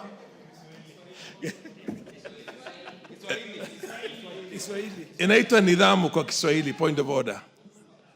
Sema Bwana Kaluma. Hebu mpe. Honorable Speaker, I'm standing under Article 27 of the Constitution, which speaks to the matter that nobody shall be discriminated based on any consideration, including language. Yeah. Honorable Speaker, the question being raised by Honorable Faisal Bade here is a very serious question. I remember the last time I saw Prime Minister Raila Amolo Odinga is when he was meeting the PS for lands over this very matter. Yes. And you know, when Baba meets and commits by any means, including on X account, that action is being taken, it is a serious issue. It is also serious because it is concerning a mosque, and people of the Islamic faith should be considered in terms of how we respect all places of worship. Honorable Speaker, why I'm standing under Standing Order number 27 is to ask whether under Constitutional Article 27. Article 27 of the Constitution, yes, is to ask whether the Honorable Member and the Chair of the relevant committee or his representative are right, Honorable, to address such a serious matter in Kiswahili when members who feel deeply about it, like us, whose disabilities in that language are well known, are in the House, Honorable Member. Could you direct the members to ask this question in English so that we can participate like any other member? Mheshimiwa Kaluma, nidhamu. Mheshimiwa Kaluma, katika nidhamu yetu na katika katiba yetu ni lugha mbili ambao unaweza kuzungumzia katika bunge. Ni Kiswahili na Kizungu. Kwa hivyo kama amezungumzia Kiswahili ako kwenye nidhamu. Mheshimiwa Kore. Anen Mayaka. Asante Mheshimiwa Spika kwa kunipa fursa hii niweze kuchangia hoja hii muhimu. na mimi itasema kwamba naliunga mkono hoja ya mheshimiwa kuhusu msikiti wa Kongo. Mheshimiwa, mambo kuhusu ardhi imekuwa ardhi, hasa ardhi za sehemu za kidini, imekuwa ni donda sugu katika nchi hii. Mheshimiwa, tumepata msukosuko mingi katika sehemu za sala, iwe ni kanisa, iwe ni misikiti, kuhusu ardhi na majibizano kuhusu uongozi wa sehemu hizo, lakini ardhi imekuwa ni jambo ambalo limeleta matatizo mengi sana katika sehemu zetu za dini. Na mheshimiwa, ningependa kamati wakati watakapokuwa naangalia hoja hili kuhusu msikiti wa Kongo, wasiangalie msikiti wa Kongo peke yake, waangalie katika sehemu zote za dini ambazo ziko na mabishano kuhusu ardhi, iwe ni kanisa, iwe ni misikiti katika nchi hii. Tunajua hapa Nairobi wiki iliyopita tulipata matatizo katika msikiti wa Majengo. Tunajua msikiti wa Jamia hapa Globe, hapa Njiru pia watu waliumizana juzi kuhusu mabishano kuhusu ardhi. Kisumu kulikuwa na mabishano kuhusu msikiti na kanisa, hadi msikiti wenyewe ukapewa jina ambaye ni inahusisha madini zote mbili. Kwa hivyo majibizano aina hii kuhusu ardhi katika sehemu za maombi ni nyingi, na ningependa kamati iangazie sehemu zote ambazo ziko na mabishano. Asante. Amekusikia kamati Mayaka, alafu chairman ya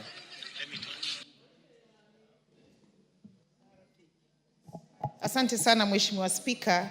Mheshimiwa Spika, ningependa kuchangia kauli ya mheshimiwa ambayo sana sana yazungumzia swala la ardhi za kihistoria.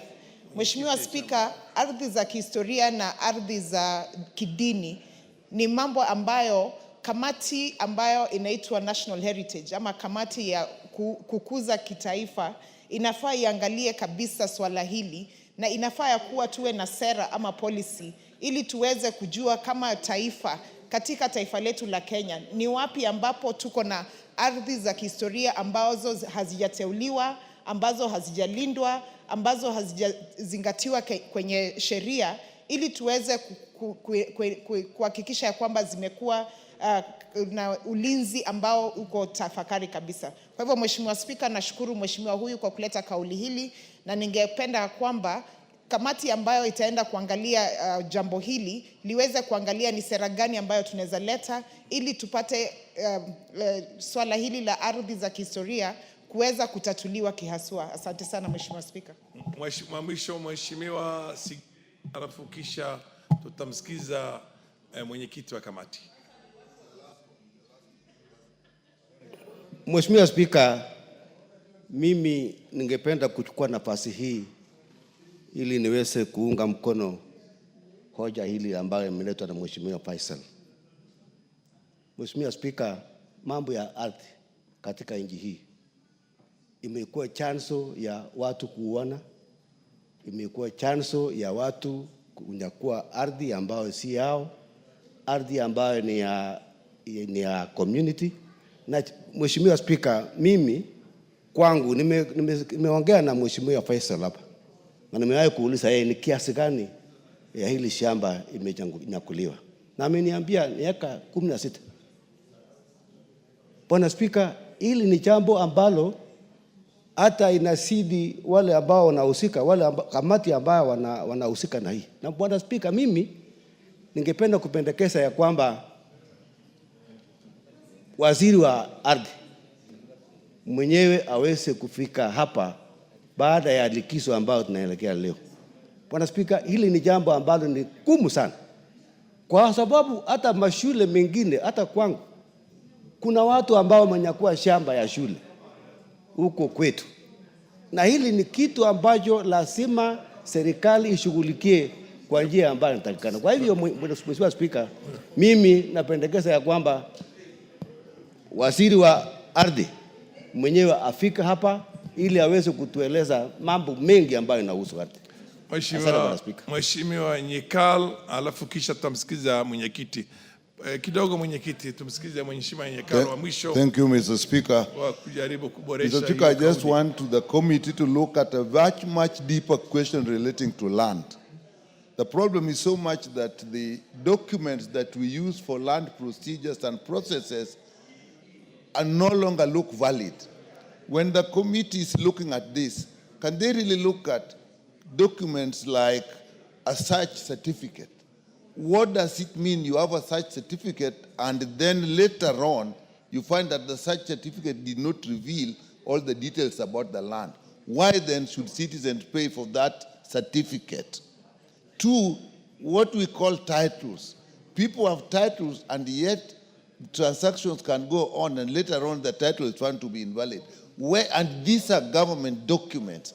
Where is the process and what do we do? And we need another way of actually using documents that have detailed information which the government can take responsibility for. Thank you, Mr. Speaker. Mheshimiwa mwenyekiti ya kamati la ardhi. Oh, unataka kuchangia? Na ni wapi kama mwenyekiti wa kamati ya ardhi? Kuna mtu yeyote kutoka hiyo kamati hapa katika bunge? Haya, mheshimiwa endelea, alafu hiyo yako ni ya mwisho kabisa kuchangia hiyo.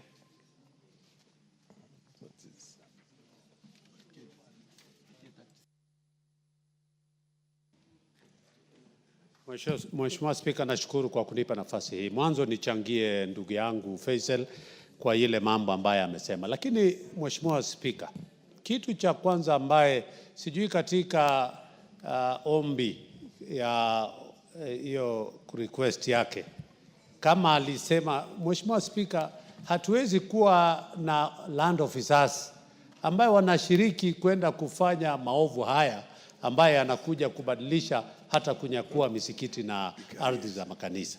Kwa hivyo sijui kama ndani ya tungeomba kamati watoe hukumu ama inaitwaje? Hiyo hukumu kwa wale ambaye waofisa wa mashamba walihusika katika ubadilishaji wa haya. Pili, vile ndugu yangu amesema kulete waziri hapa.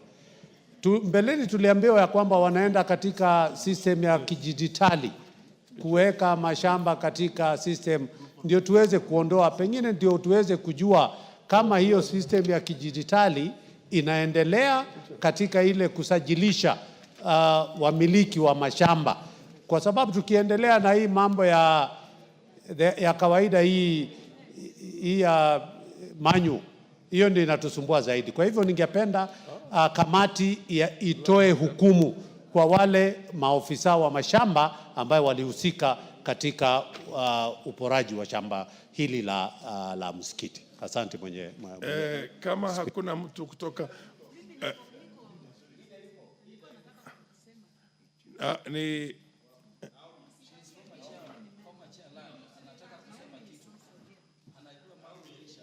Naomi.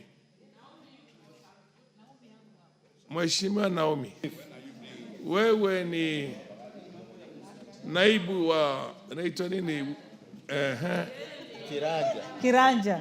Wewe ni naibu wa kiranja la chama cha wale wengi. Yes.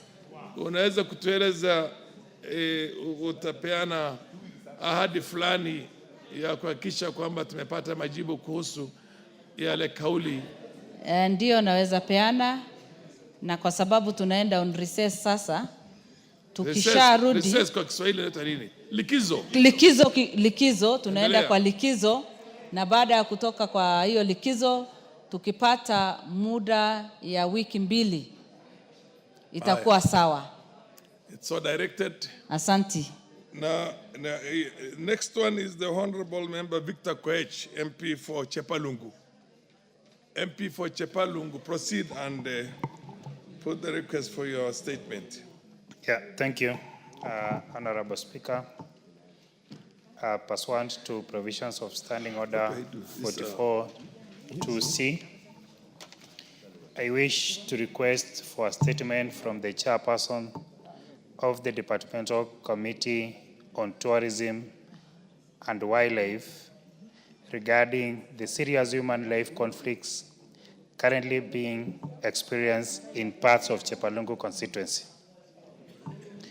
Honorable Speaker, on the 18th March 2025, the late Kevin Kipkemoing Etich, son of Mr. Paul Ruto, tragically lost his life after being attacked by a crocodile while washing clothes in Chepkulo River. Kevin, a 16-year-old Form 3 student at Nogirwet Day Secondary School, had returned home from Sunday service and proceeded to the river to wash his clothes and take a bath. Sadly, 3 hours later, his clothes were found floating midstream, prompting local residents to raise alarm. Upon investigation, a crocodile was sighted, confirming the tragic incident. Honorable Speaker, it is sad to note that despite being informed promptly, officers from the KWS, who are located barely 2 kilometers from the scene, delayed their response by over 6 hours. It was ultimately 2 elderly community members and a youth group who retrieved the body from of the deceased. This is not an isolated incident. Residents of Chepalungu have long suffered repeated human-wildlife conflicts with crocodiles, the hyenas, elephants, and other wild animals frequently attacking and killing people, livestock such as goats and sheep, and even destroying crops. These losses have devastated livelihoods, undermined community security, and severely affected the socio-economic well-being of residents.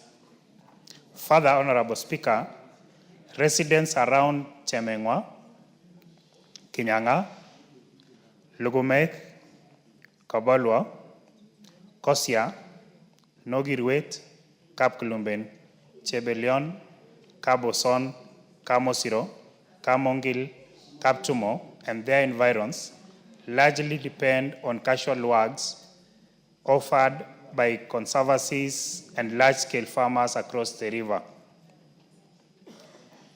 Many also rely on sand harvesting activities along the riverbanks to earn a living, put food on the table, and pay school fees. However, their lives are now endangered by the growing crocodile menace, making daily survival increasingly perilous. Honorable Speaker, it is against this background that I request for a statement from the chairperson of the Departmental Committee on Tourism and Wildlife on the following: a detailed report on the measures taken by the Ministry and the KWS to mitigate human-wildlife conflicts in Chepalungu and the wider Bomet County. 2, Honorable Speaker, an explanation for the delayed response by KWS officers in the incident involving the late Kevin Kipkemoing Etich, and steps taken to ensure such delays do not recur. 3, Honorable Speaker, information on the compensation, if any, provided to the family of the deceased and to other victims of wildlife attacks in the constituency. Number 4, Honorable Speaker, details of a long-term strategies the ministry is implementing to prevent loss of life, protect livelihoods, and secure communities from recurring wildlife threats. And lastly, Honorable Speaker, number 5, is plans by the ministry to assist affected communities, for instance, construction of at least 2 footbridges across the river under the Kenya Wildlife Service Corporate Social Responsibility CSR programs to enhance residents' safety. I thank you, Honorable Speaker. We have another statement which is sought by Marianne Keitani for the same committee, and I will direct that you take it also so that they can respond to it all at the same time. These are very similar statements being sought. Yes, thank you, Honorable Speaker. Honorable Speaker, pursuant to the provisions of Standing Order number 44 2C, I rise to request for a statement from the chairperson of the Departmental Committee on Tourism and Wildlife regarding an incident of human-wildlife conflict in Chepkilot village in Aldai constituency. Honorable Speaker, there has been an increase of incidents of human-wildlife conflict in Aldai constituency.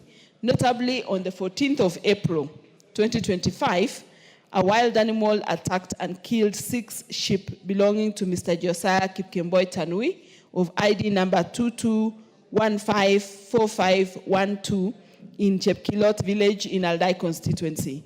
The matter was reported to Bonjoge Police Post under OB number OB0514/04/2025. Similarly, on 13th of April 2025, 14 sheep were attacked and killed in the same village by wild animals. The attacks have left the families in a state of fear and agony, while also threatening their livelihoods as the wild animals target their livestock. Honorable Speaker, it's against this background that I request for a statement from the chairperson on the Departmental Committee on Tourism and Wildlife on the following. 1 is a report on the measures being taken by the government to address the cases of human-wildlife conflict in Aldai constituency, and 2, measures being put in place by the government to compensate Mr. Josiah Kipkemboi Tanui and other victims who have suffered the wildlife attacks in Chepkilot village in Aldai constituency. I thank you, Honorable Speaker. There is not much interest. It's a very straightforward thing. Straightforward statement being sought. Yes, Kurgat, you have something to add to. Yes, Mr. Speaker, just to enrich the question that has been asked, especially by the Member of Parliament from Chepalungu, Victor Koech. Just, first of all, condolences to the loss of that young man.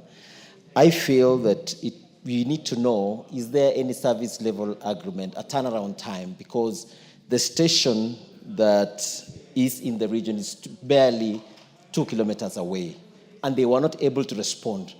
Why do we have a station there? What is the service level agreement that is existing or that should be there? And secondly, is it possible also to have KWS and the ministry to be able to map all regions in our country so that we know in particular areas, these are the risks that are possibly possible to happen in particular regions, because to lose a young man in such a sense of what you've been told is very, very sad, and we should not be able to lose any life if people are informed of the dangers that exist in particular regions. So I think we need to have a broad an information about that, the mapping of all possible regions that could have a conflict between the wildlife and the communities around there. Thank you. You have already made your point. We just want to listen to the chair of the committee to give an undertaking, and if the chair is not in, then the Deputy Whip of Majority, Honorable Maavoko, give an undertaking on both statements, on both issues, the matter raised by Honorable MP for Chepalungu. Yeah. And the MP for Madam Keitani can be responded to because they're very similar. Yeah, thank you, Honorable Speaker, and I'll make sure that we'll pass the message to the chairs, and 2 weeks after our recess, they'll be able to get their response. Thank you. Thank you.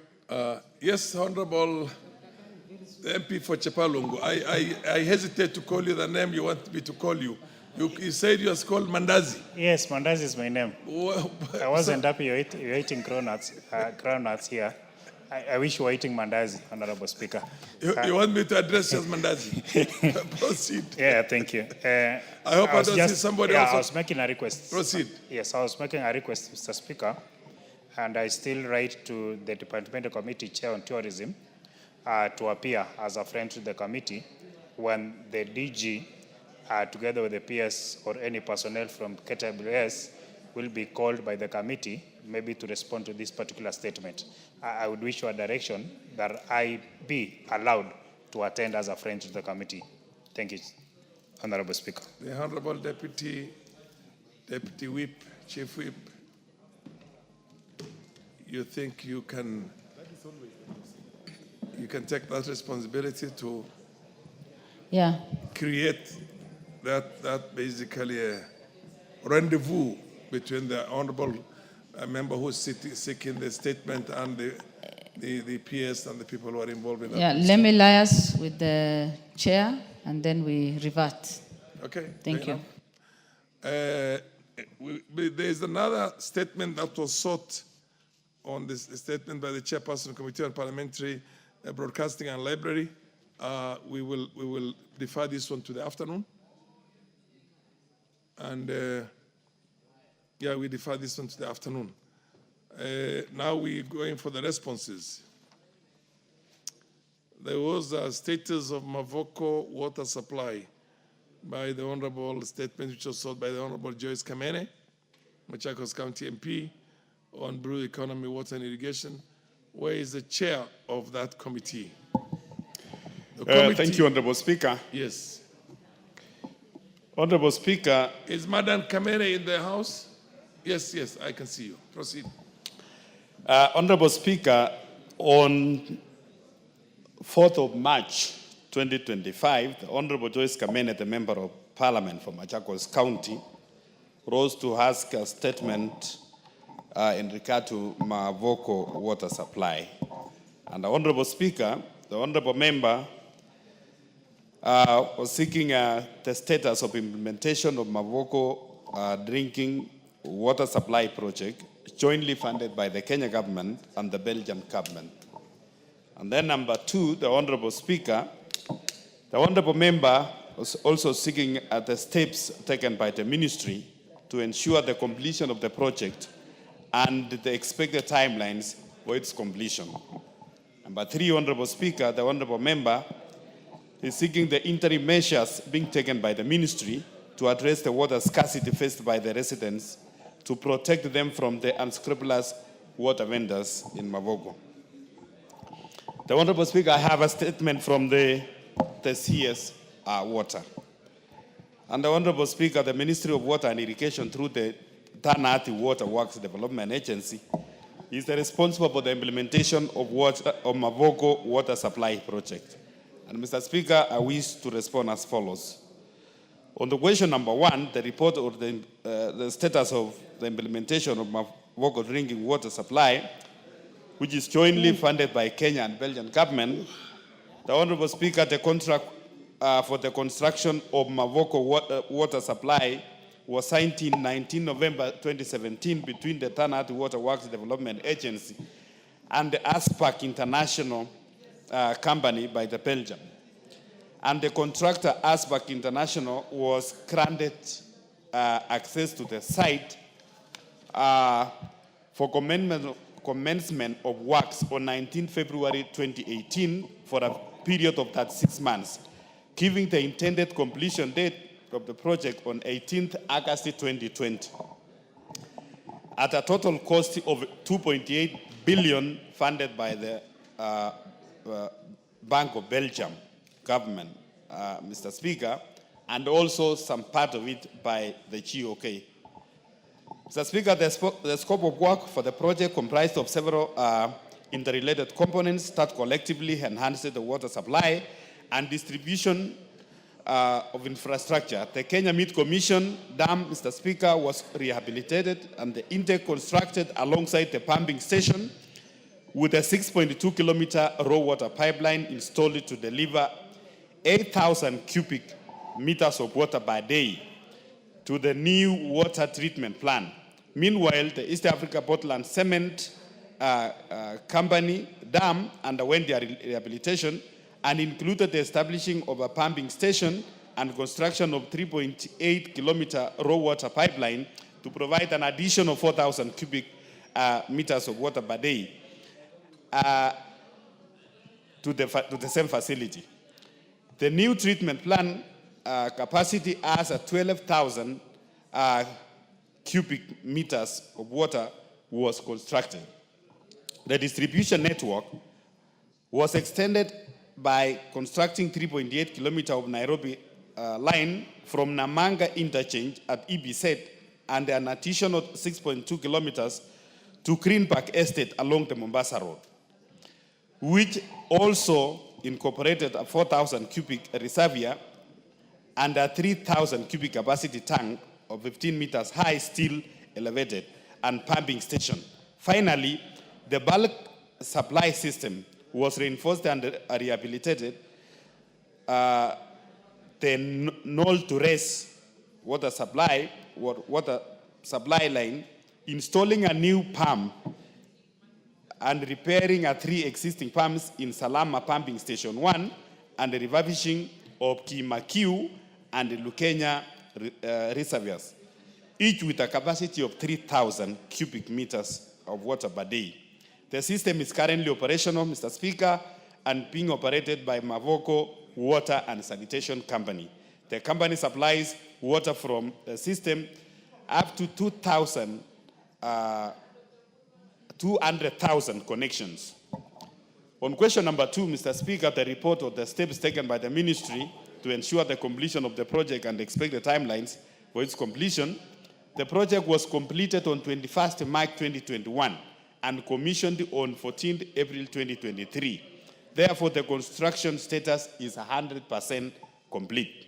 And the project was handed over to Maavoko, to Machakos County Government, and it is being operated by Maavoko Water and Sanitation Company in line with the provisions of Water Act 2016.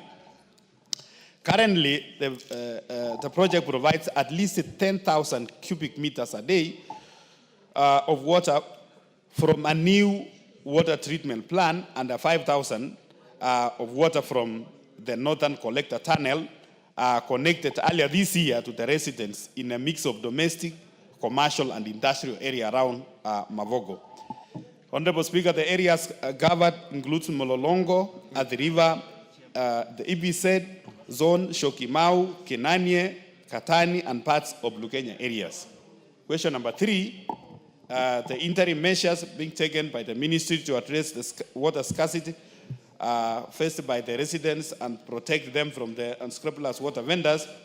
Mr. Speaker, the agency notes that Maavoko and Shokimau areas currently face a severe water scarcity due to lack of water and last mile connectivity, which is supposed to be done by the county government of Machakos through Maavoko Water and Sanitation Company. To address the water scarcity, the agency is currently implementing the Maavoko Water and Sewerage interventions and the extension of pipeline project, which is a last mile intervention project through the government of Kenya, funding with a funding estimated to cost about 585 million. The project is currently at 1% complete, having already spent 183 million and requires a government funding of 402 million to complete. The last mile project aims to connect about 50,000 households and increase the access of 250,000 residents in Shokimau, Mlolongo, and the Athi River. Honorable Speaker, the scope of Maavoko Water and Sewerage intervention is the extension of the pipeline project, includes the 50-kilometer water distribution line ranging from 63 mm to 250 mm diameters of pipe, linking to about 60-kilometer sewer lines ranging from 200 to 600. The rehabilitation works for existing water supply and sewerage infrastructure, the provisions of water exhaust trucks to provide a technical assistance also to Maavoko water supply. However, This project is faced with the frequent extensions and completion dates due to the delays in Exchequer, Mr. Speaker. Mr. Speaker, in addition, the ministry through the Nati Water Works Development Agency is preparing the Maavoko Kitengela Last Mile Connectivity Project, which aims to increase the number of households connected to water to an estimated amount of 592 million. And it is currently under the consideration and funding by the national government. In conclusion, Honorable Speaker, the Ministry of Water and Sanitation and Education through the Tanati Water Works Development Agency is committed to ensure a sufficient, a reliable, a sustainable water supply system for Mulolongo, Athi River, the EVZ areas, the Syokimau, Kenanie, Katani, and parts of Lugenya, the Honorable Speaker. Thank you, Honorable Speaker. And Mr. Speaker, as the chair of the committee, I want to confirm that even as we go to the financial year 2025-2026, Honorable Speaker, as a committee, after recess, we are going to visit. We are going to visit the area of Maavoko and the Syokimau area, Honorable Speaker, to assess the situation, because already there is a contractor who was given some work. About 183 million is been utilized, and we are seeking to increase the resources, Mr. Speaker, to make sure that the houses or the community around that area have access to water. Thank you, Honorable Speaker. The MP for Machakos, Madam Kamene Joyce. Thank you, Mr. Speaker. Speaker, yes, they have answered the question, but they have not given any timelines, any commitment. Because if this project has taken 10 years, and you have done such a great project, you're being told water is in the tanks, and you're next door, and you cannot access any water. And it is there year after year. How is it that Exchequer is not being released, money is insufficient, and you did such a big, wonderful project like this?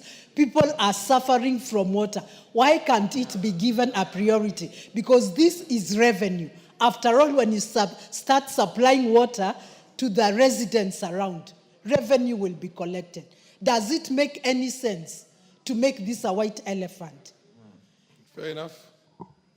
Hang on a minute, let Kemei also weigh in on that. You will answer that, let Kemei weigh on that also. Honorable Speaker, I want to thank the woman rep for this statement, or this statement to this committee. As much as I appreciate what the chairperson has given concerning Maavoko and the areas, the environs, Honorable Speaker, I live in Syokimau, and for sure, water is very scarce. The residents get water using donkeys, and private vendors exploit the people.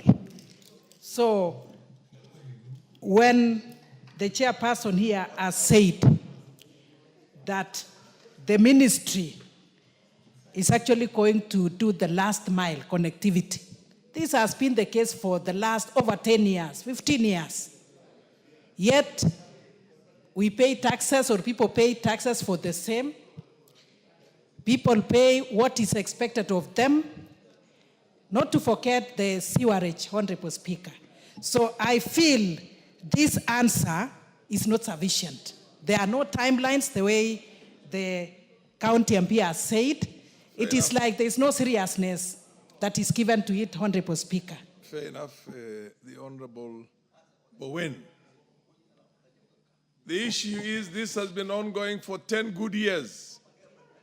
Can you be definitive about the exact timeline when the residents of Maavoko are going to enjoy that massive government investment? The Honorable Speaker, number one, I want to say, Mr. Speaker, as a committee, we take our work very seriously. Number two, Honorable Speaker, water is a devolved function, especially the last mile connectivity. Mr. Speaker, the national government, through the Water Development Agency, and in this case through the DANATI, they have done the pipeline, the tanks, the dams, and everything. And they were handed over, or the project was handed over to Machakos County government, which is now currently managed by Maavoko Water Supply. It is Maavoko Water Supply through the county government of Machakos to do the last mile connectivity. And Mr. Speaker, like that one is not enough, we have also taken a position as a committee, and we have asked the ministry now that the county government don't have that capacity and they don't have the resources. Mr. Speaker, we are also seeking to support the county government because the people who are there, the people who live in Syokimau, the people who live in Kananie, Katania, and those areas, they are also Kenyans who are paying taxes. And we are going to take a deliberate action. And I've said here, Mr. Speaker, that this financial year, 2025-2026, we are going to provide resources to help Maavoko Water Supply and Machakos County government to do the last mile connectivity for the people around there. This financial year? Which is going to be from June? Yes. Fair enough. That's a very firm undertaking, and it's a presumption of the chair that you have already done your work very well. I don't see any more interest in this other than the Honorable, yes. Is it on the same? Yes. What is your issue? Thank you, Mr. Speaker. Water supply management across Kenya, all counties being a devolved function, is the problem. It lacks in every county. People are suffering clean, safe water to drink, and the counties look like they do not understand what to do in that sector. We would love all the governors to take this issue seriously, not just Maavoko, even Busia, where I come from.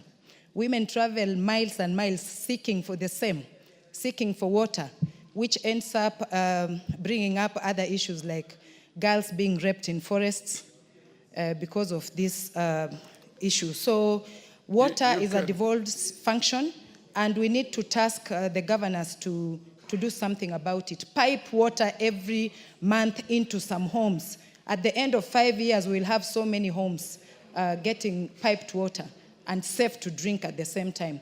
Thank you, Mr. Speaker. On the same? Madam Rachel Nyamai.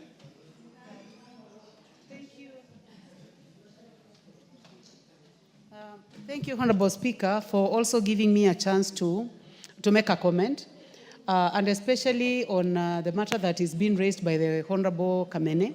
And I fully feel her that when a project takes 10 years and people have not benefited, it stops being useful, Honorable Speaker.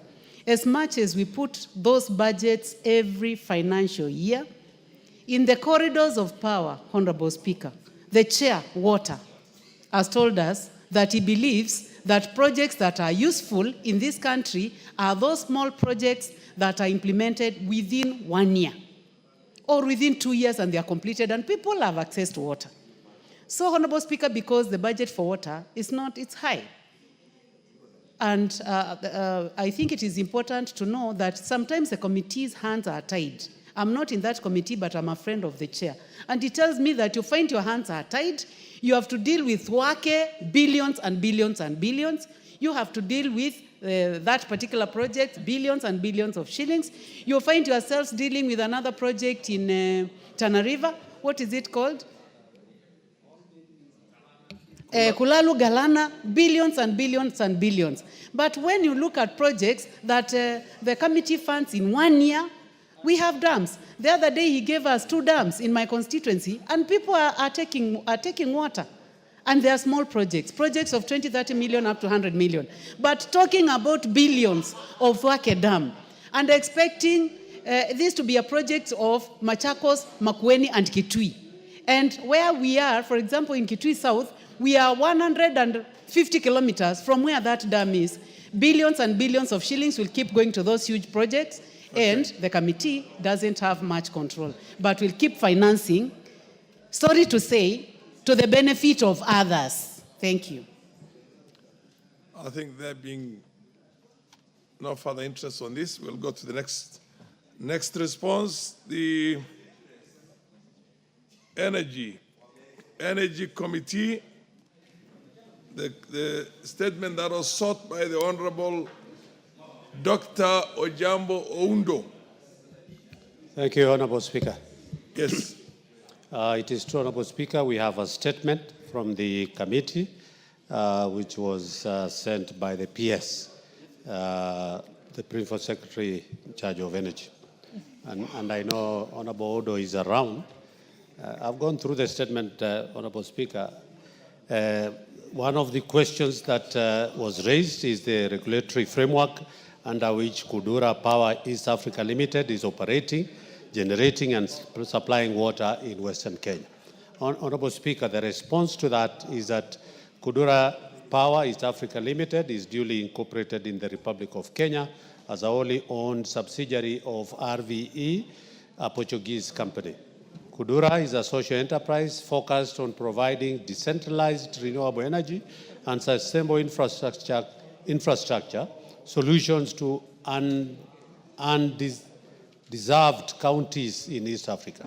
This company focuses on empowering rural and peri-urban areas by addressing critical needs such as clean energy, water access, and sanitation, aligning with the global sustainable development goals, particularly SDG 7, that is affordable and clean energy, and also SDG 6, clean water and sanitation.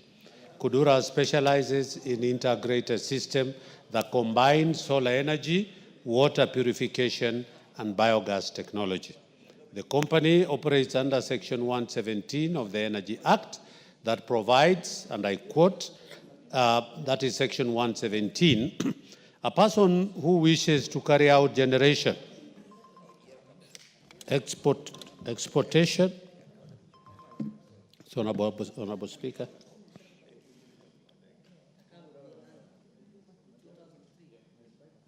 exportation, importation, transmission, distribution, and retail supply of electricity must apply for a license, as the case may be, to the authority in accordance with the provisions of this Act.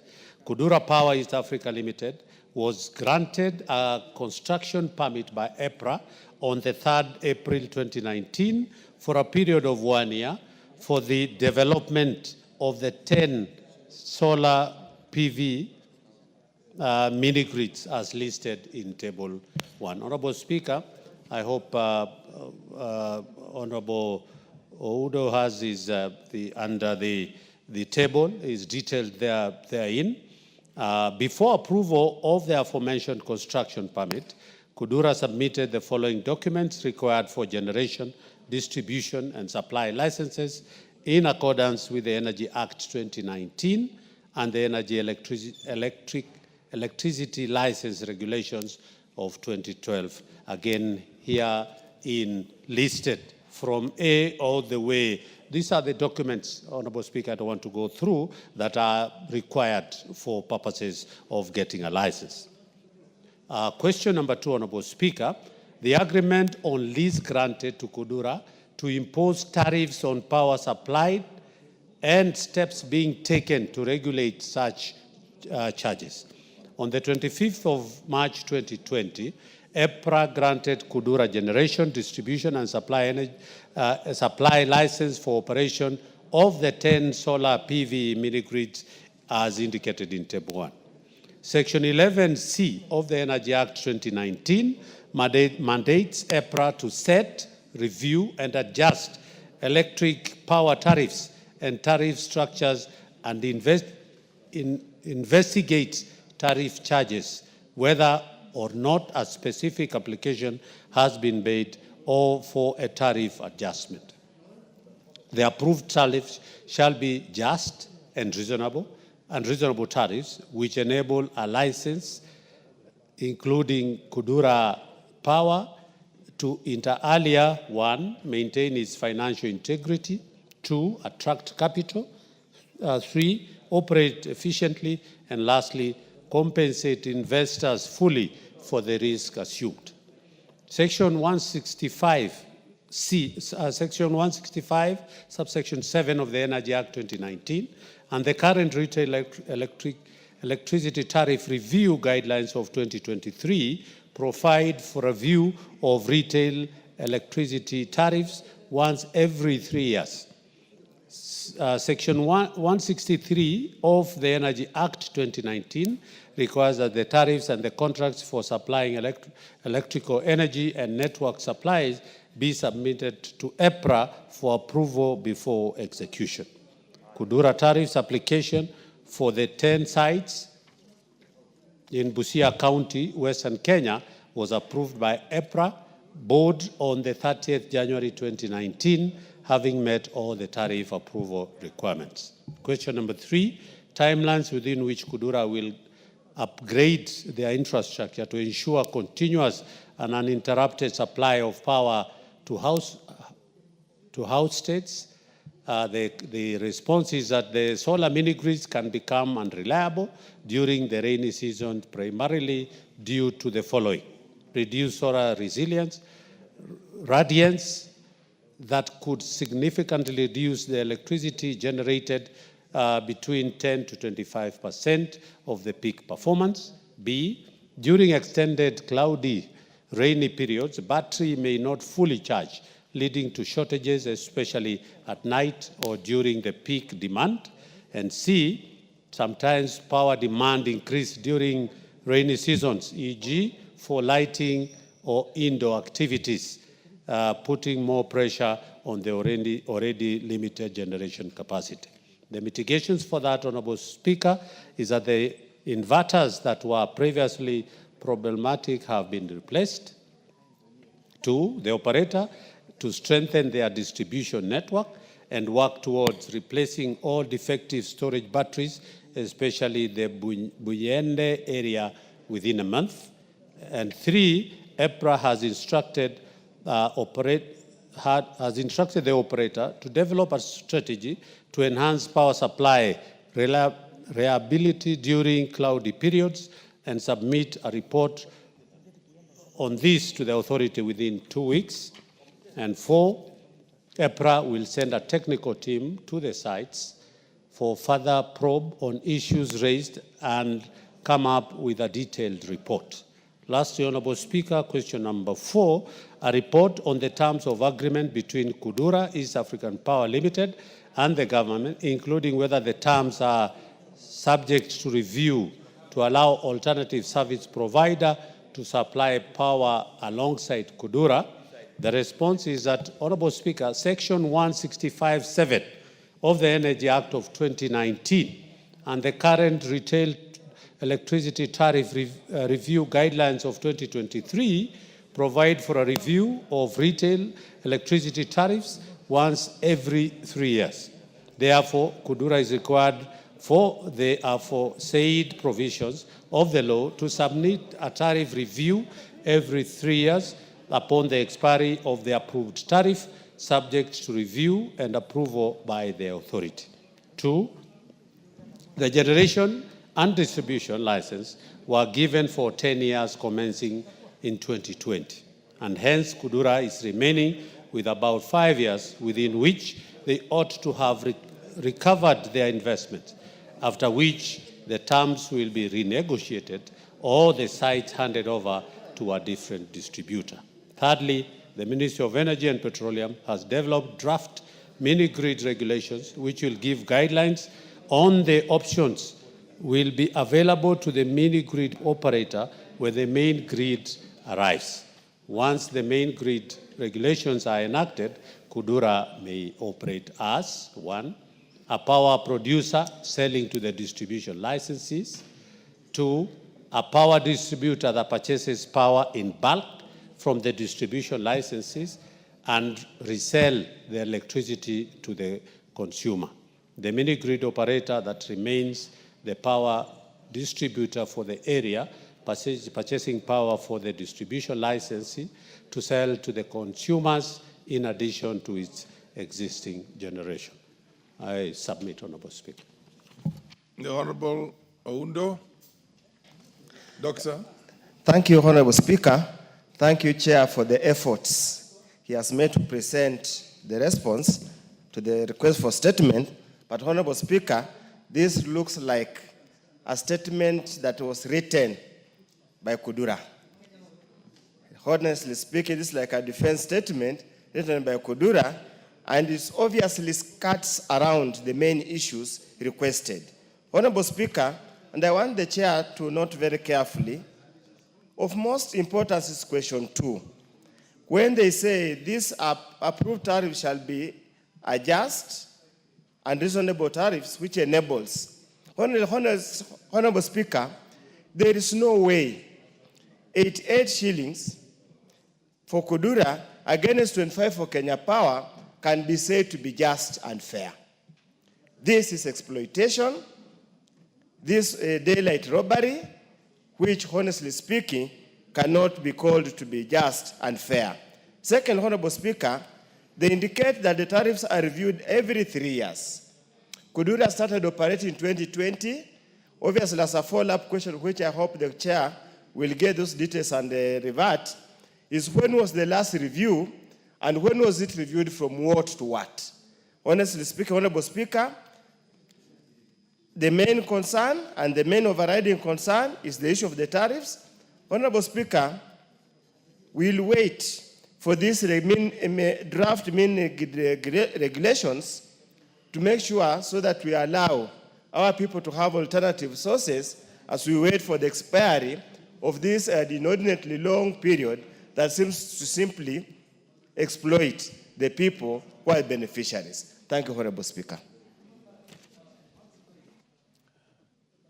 Do you have something to add to? Because the interest is only one way. The Honorable Member, Honorable Gikaria, says, or rather wonders, why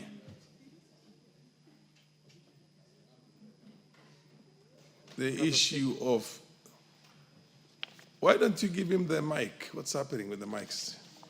Proceed, use it. Thank you, Honorable Speaker. You notice the, have you taken note of exactly yes. where he feels that Kudura is cutting around? Yes, I've taken. Honorable Speaker, you know, respond straight to that now. Don't.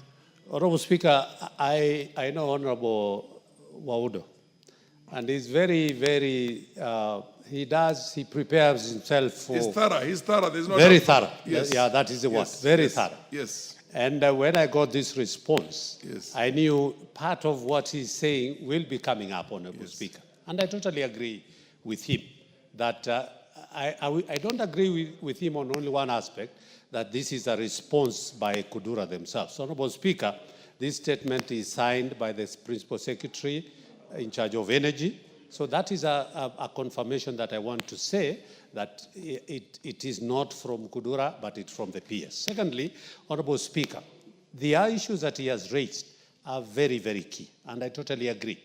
At 88 shillings per kilowatt hour, actually it is total theft. It is actually, it is of no economic value to the people of the Western region.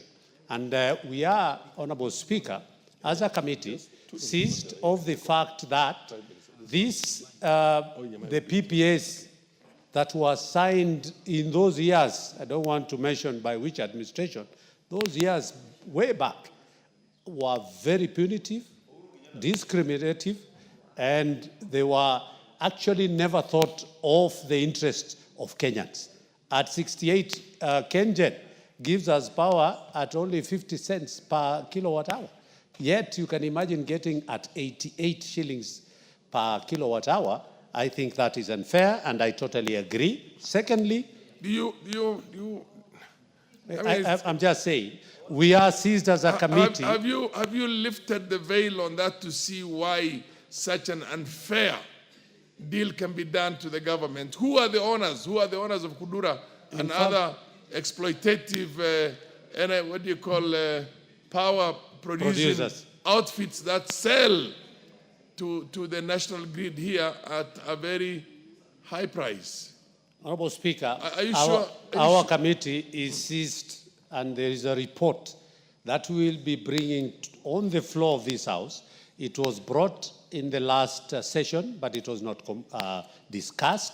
We will be bringing it back only on aspect of talking about these power purchase agreements that are very punitive, that are very discriminative, and they are of no economic value to this country. And that is where we have been talking about, are there provisions of a review of the tariffs within the agreements that were signed, of course, without the input of Parliament. You realize the Honorable Oundo is actually convinced that the statement you are giving us right now was prepared by Kudura.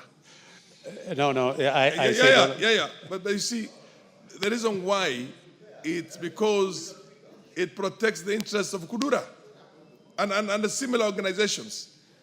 The chair is forced to move in this year because we made an undertaking that we will protect this country under any circumstances.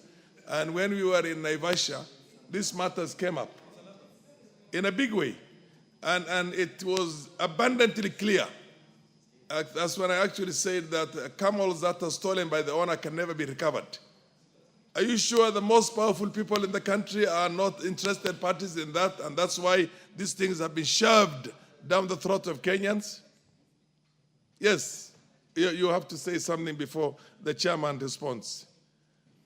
Before I go to Oundo, the member of parliament for, is that game? Yes. Proceed, honorable member for game.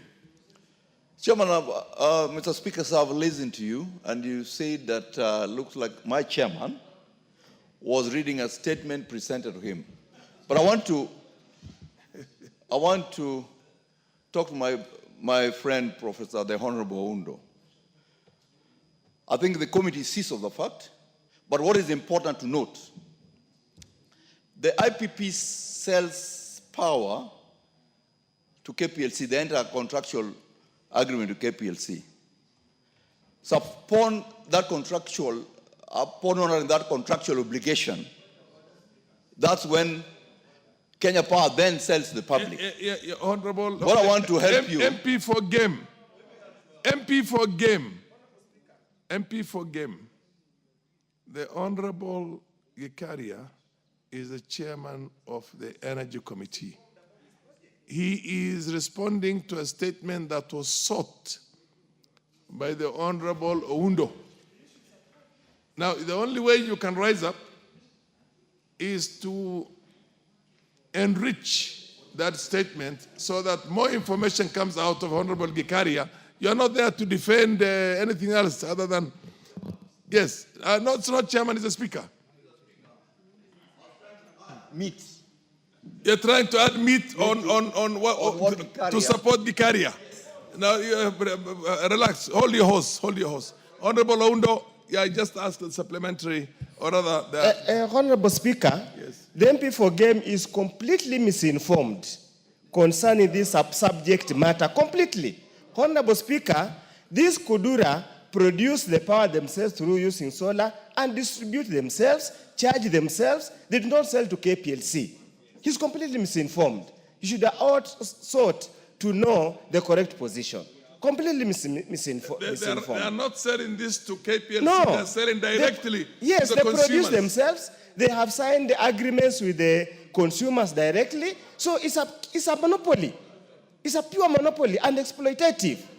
Honorable Speaker, I would have expected the ministry, the State Department, to clearly say, yes, they note the tariffs of the 83 shillings is extremely exorbitant, and we will make efforts to open negotiations with the power producer, supplier, biller, everything, to reduce to a reasonable figure. That's why I'm saying, when you look at this, it really looks like the statement was written, given to the PS to sign, and the PS could even be complicit in this outright theft and exploitation of the people. It's as simple as that, Honorable Speaker. Honorable Gikaria, it's a tall order. This thing is not going through KPLC. It's a direct relationship between the producers and the consumers. but the price itself has been regulated by the government agency. Now that's where the elephant in the room is. So you want to say something, or you want to go back and come with a better answer than that? Energy is a very sensitive thing in this House, Honorable Gikaria. I agree, Honorable Speaker. First, I want to agree with Honorable Audo.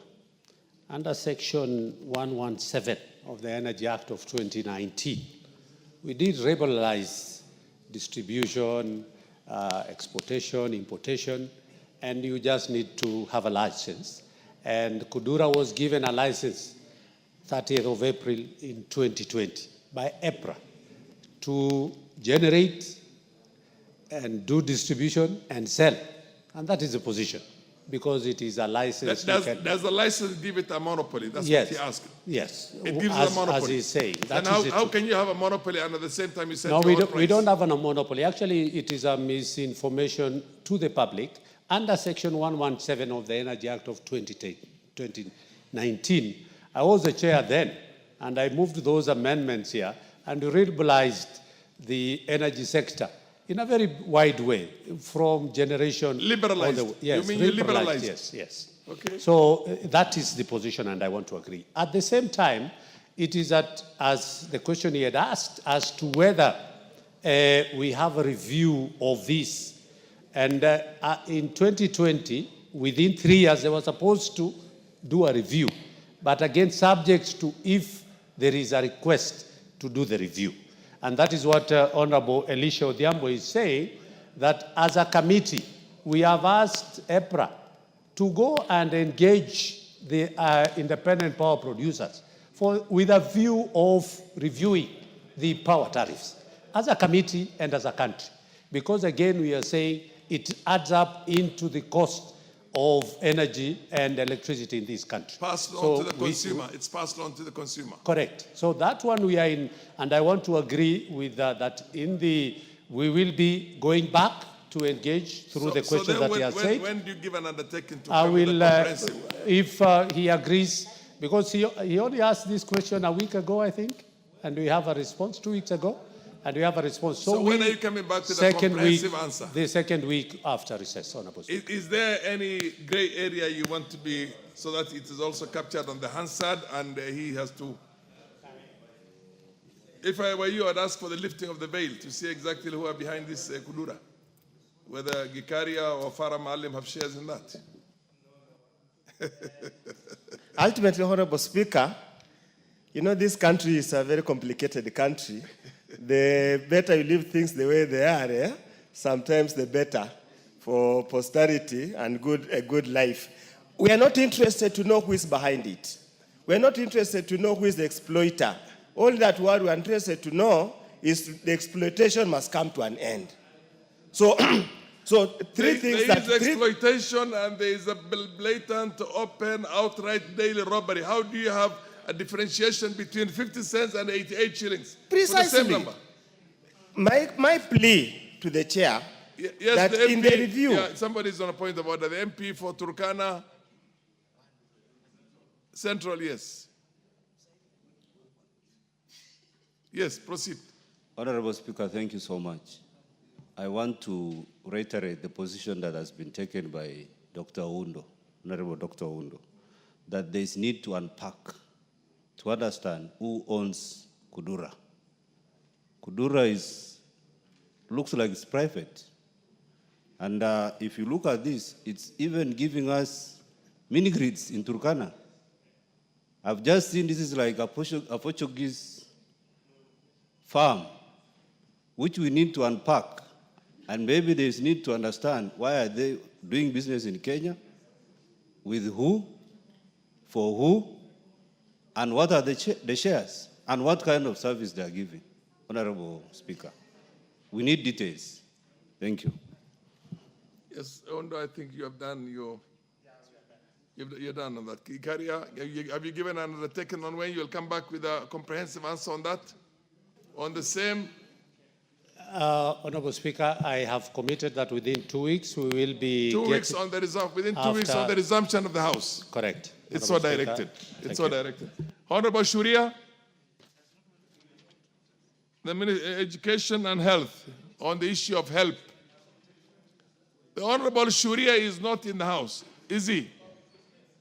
Oh, yes, he's there. I can see him. Where is the chairs of who is answering? Is it health or education? You're answering joint. Do you want to take the first shot? Yes, I'll take the first shot. Proceed, Nyekal. Honorable Speaker, this was a joint, we had to do a joint answer to this, and we actually sat with the minister, both our committee and the health committee and the education committee, and it was basically to be, the lead was to be taken by the education committee. I don't see my colleague here, but the report from what the actual report hasn't come, but I can give a progress of what happened during the meeting with the minister, with the two committees. You are supposed to give. So and you will have a comprehensive report. Yes, we will. Don't give us the progress on that. Yes, we'll get a comprehensive report, I think within 2 weeks after the resumption. Yeah, after Honorable resumption. Shuria, you're happy with that? You will be around at that time? I will be around. I'll Okay, I think enough. it's best we get the full report, sir. It has to be comprehensive. It has to be, what do you call, final in its entirety, unless, of course, there are other issues that crop up. But it just is not. Okay, it's so directed. The Honorable Ambassador Francis Sigei, my former DC, when DCs were really powerful in this country. When DCs were really, when I first came into parliament, you were the DC in my district. And the districts were just a few those days, not this whole, the MP, the Trade, Industry and Cooperative. Who is the chair for that? Yes, Shinali. Thank you, Chair. Thank you, Speaker. Honorable Speaker, I'm seized of request for statement by Honorable Ambassador Segei. And let me mention this before I go to the specifics. Honorable Speaker, new KCC has been modernizing its old milk processing facilities under the Government of Kenya, financing from the year 2015 to date. The facilities had old, obsolete machinery replaced with modern, efficient machinery. The following factories have had a number of their equipment and infrastructure renewed, and the facilities are running efficiently. The first one is Eldoret factory in Uasin Gishu County, has received 610 million. Sodik factory in Bomet County has received 153 million. Dandora factory in Nairobi County has received 323 million. Nyaururu factory in Laikipia County has received 260 million. Kikanjo factory in Nyeri County has received 360 million. Kitale factory in Trans Nzoia County, 204 million. Miritini factory in Mombasa County has received 56 million. And a new facility in Nyambene, Meru County has received 509 million, a total of 2.475 billion.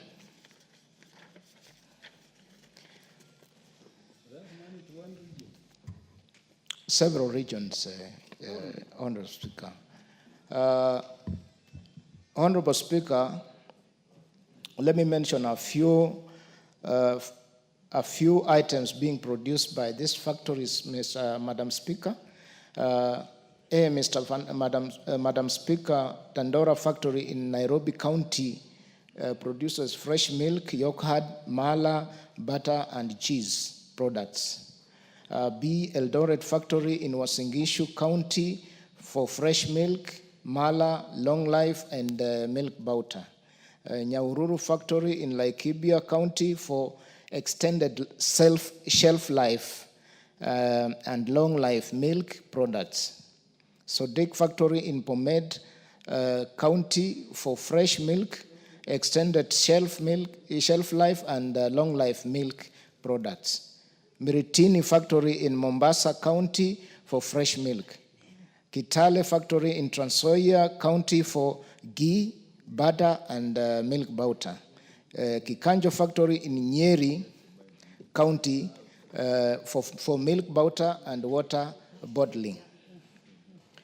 Let me go to specific statement as requested by Ambassador Francis Sekei, MP, member for Sotik constituency. Honorable Speaker, I wish to submit the following response from the Cabinet Secretary, Ministry of Cooperatives and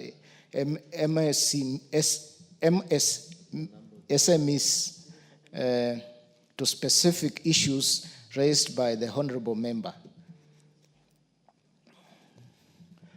Madam Speaker, the first response is on the upgrading of new cooperative criminalist Sotik processing plant, including the current earnings of dairy farmers since its upgrading and measures put in place to implement buying of milk from dairy farmers at Kenya shillings 55 to increase their earnings and attract more deliveries. Honorable Speaker, several old obsolete machines were replaced with modern efficient machineries that was successfully installed and has been running some of the equipment that were procured and installed in Sotik and have been in use. The machines are: 1, supply, installation, and commissioning of aseptic tetrahydron milk filling machine. Second is supply, installation, and commissioning of refrigeration compressor. Third is supply, installation, and commissioning of 650 kVA generator set. The fourth one is construction of a production store. 5, supply, installation, and commissioning of an automatic CIP system. 6th is outsourced stream from biomass boilers as an alternative source to fuel, solar power as an alternative source of energy. Number 2,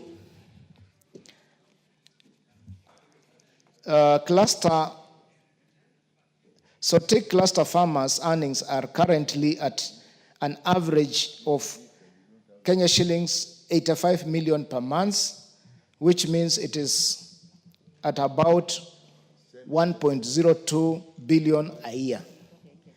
On the third one, new KCC has continuously improved unit price for farmers' milk across the country, including Sotik cluster, and currently milk prices are at the national government guided price of a minimum of 50 shillings per litre of milk delivered to a new KCC facility across the country. The Honorable Member also wants to know steps taken to address low wages of casuals at new KCC factories, considering the high cost of living and inflation in the country, including payments of overtime, allowances as required by law. Honorable Speaker, 1, the new KCC employs staff as per the Government of Kenya labor guidelines and within the new KCC human resource policy. Secondly, dairy business in Kenya is seasonal, given majority of Kenyan farmers are weather dependent, and such the business has seasons that allow staff to work on overtime, but only when volumes are above the normal projections. When such situations occur overtime earned is paid as per the collective bargaining agreements guidelines. Third, where casuals or business staffs are engaged, depending on work demands, the earnings are as per government labor guidelines, which has categorized regions, and new KCC strictly adheres to the guidelines in all locations, including at Sotik factory. Thirdly, the member wants to know the measures put in place to create participation by the dairy farmers to be more involved in process of new KCC cooperative preliminaries and success. Honorable Speaker, the Ministry of Cooperatives and Micro, Small and Medium Enterprises is undertaking the following measures to ensure the protection of members' funds. The new KCC has elaborate independent extension services groups run by farmers through their appointed leadership in various clusters across the country, and the Sotik region has very strong extension group. Number two, the new KCC leadership engages farmers regularly through its raw milk procurement and extension services department, services department, which is fully operational department that coordinates all the new KCC farmers through their leadership and various farmers, cooperatives, and even directly to individual farmers. Thirdly, the top leadership of KCC, that includes the managing director, all the way to their board of directors, occasionally engage with the farmers and their leadership across the entire country. And Sotik region farmers are among the stakeholders that are involved in such forums. Number four, Madam Speaker, a report on products produced at Sotik milk processing plant and plans in place to vary the type of products manufactured, including plans to maintenance of the machines processing products such as mala. Madam Speaker, Sotik factory processes and packages fresh milk, 24 hours shelf life, extended shelf life, 90 days shelf life, and long life milk products. That's a 1 year shelf life milk. The milk products in the Sotik factory are in the following stock keeping units. Treta Final Aseptic, in this brand, we have Gold Crown, KCC Fresh, and Taifa. Treta Classic Aseptic, in this brands, we have Gold Crown, KCC Fresh, Taifa, and Paco. Third, we have extended shelf life. In this brand, we have Fresh 500 ml, Gold 200 ml, Gold 500 ml. Fourth, we have fresh milk in these brands. We have 10 and 20 liters, fill pack 200 ml, fill pack Gold 500 ml, fill pack Fresh 500 ml, fill pack 500 ml Taifa, fill pack 200 ml. Two, new KCC machine maintenance is undertaken as per the best maintenance practices as per equipment manufacturers' guidelines and is being implemented across all factories, including Sotik. Third, mala as a new KCC product is processed in Dandora and Eldoret factories that have the full infrastructure of mala processing, fermentation, and packaging, but distributed to all KCC sales depots, which Sotik sales depot getting mala from Eldoret factory that serves the following sales depots: Eldoret, Sotik, Kisumu, while the mala from Dandora is distributed to the following sales depots: Nairobi, Nakuru, Nanyuki, and Mombasa. Honorable Speaker, attached is the response that the Cabinet Secretary and annexures for transmission to the Honorable Member. Thank you. Thank you very much, Chair. The Honorable Ambassador Francis Sigei, is the answer satisfactory? Madam Speaker, I think, first of all, I want to appreciate the effort which the chairman has tried to answer my questions. But if you look at the answer, it's a long story. Very, very long story. Winding and rewinding. And I was asking specific questions. And in that mix, Madam Speaker, we have lost out. I didn't get the answers for what I wanted. Number one, Chair, the prices of milk. Ambassador, before you lose hope, the chair is here. Yes. You can raise the I want to specific raise, matter that I'm has coming not there. been That's why I'm saying responded to. in Sotik is less than 50 shillings. And you have to confirm. And that's why, Chair, Mr. Speaker, that is why our farmers in Sotik are now selling their milk to the private processors. And we are going to kill KCC.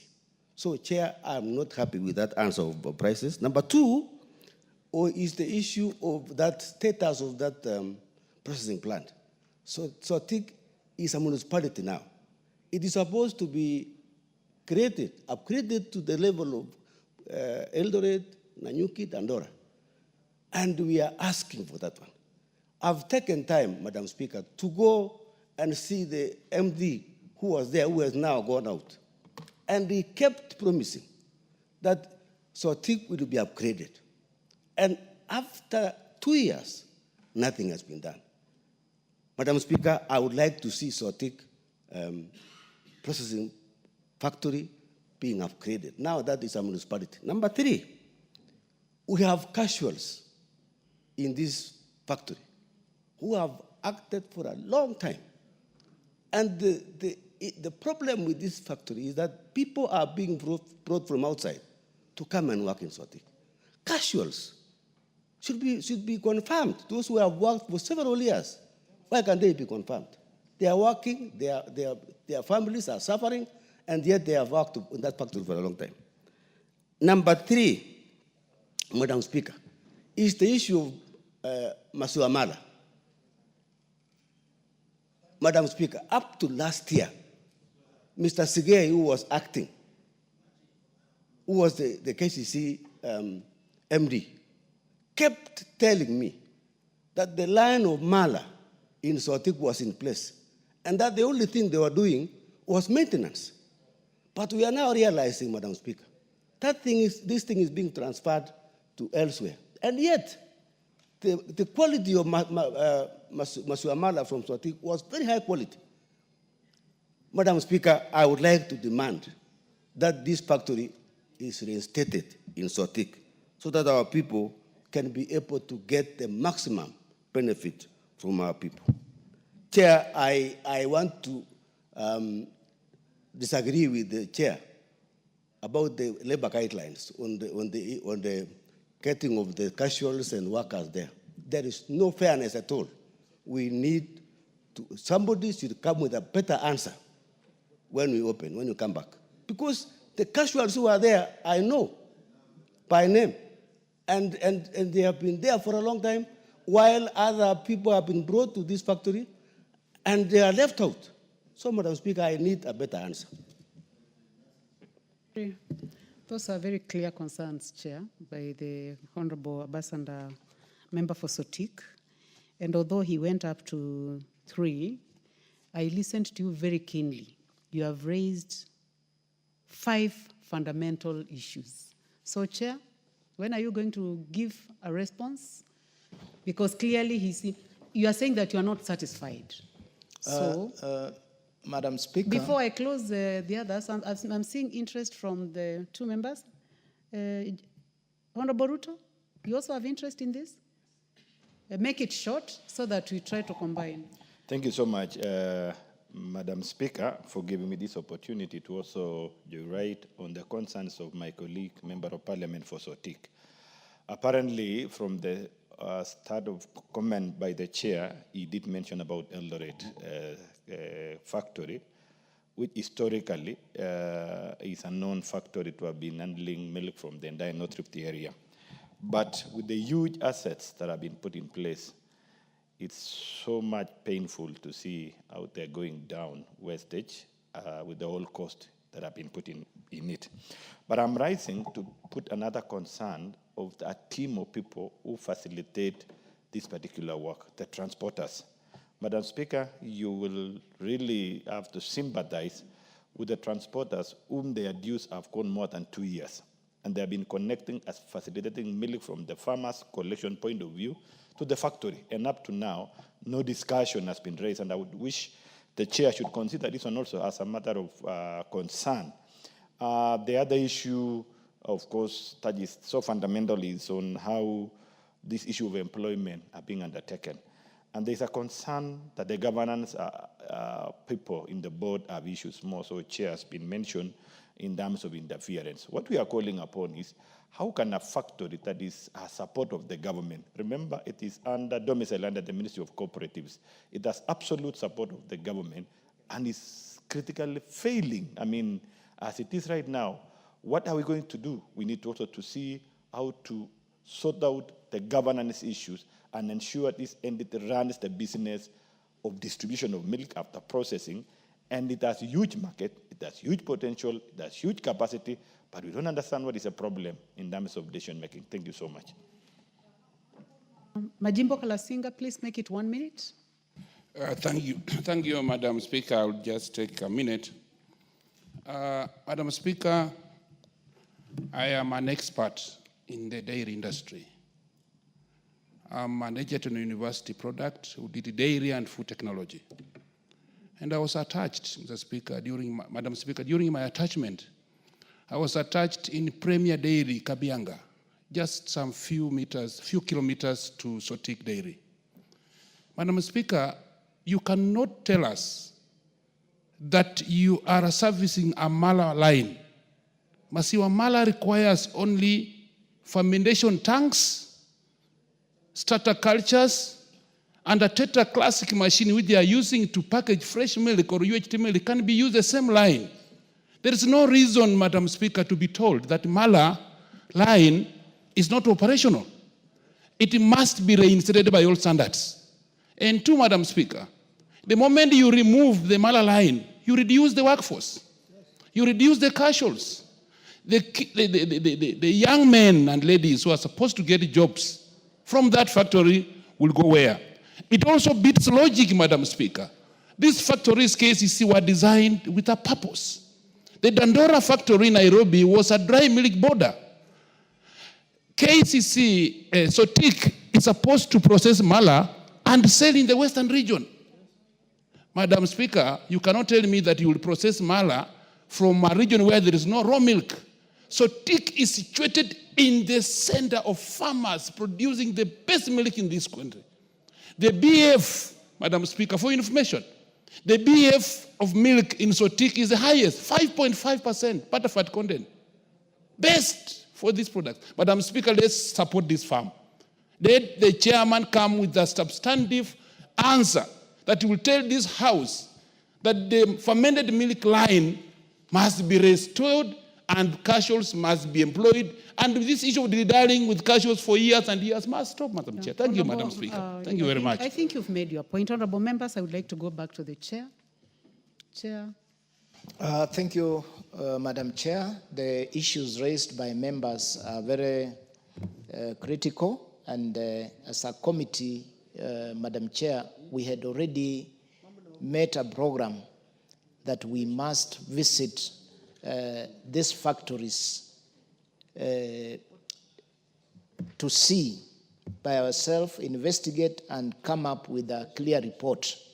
Though we have done that, Madam Speaker, we have to confirm also that the Ministry of Cooperatives has acquired a facility, because we know what has been ailing the industry. Number one is management, and interviews are on to have a substantive general manager or managing director in that factories.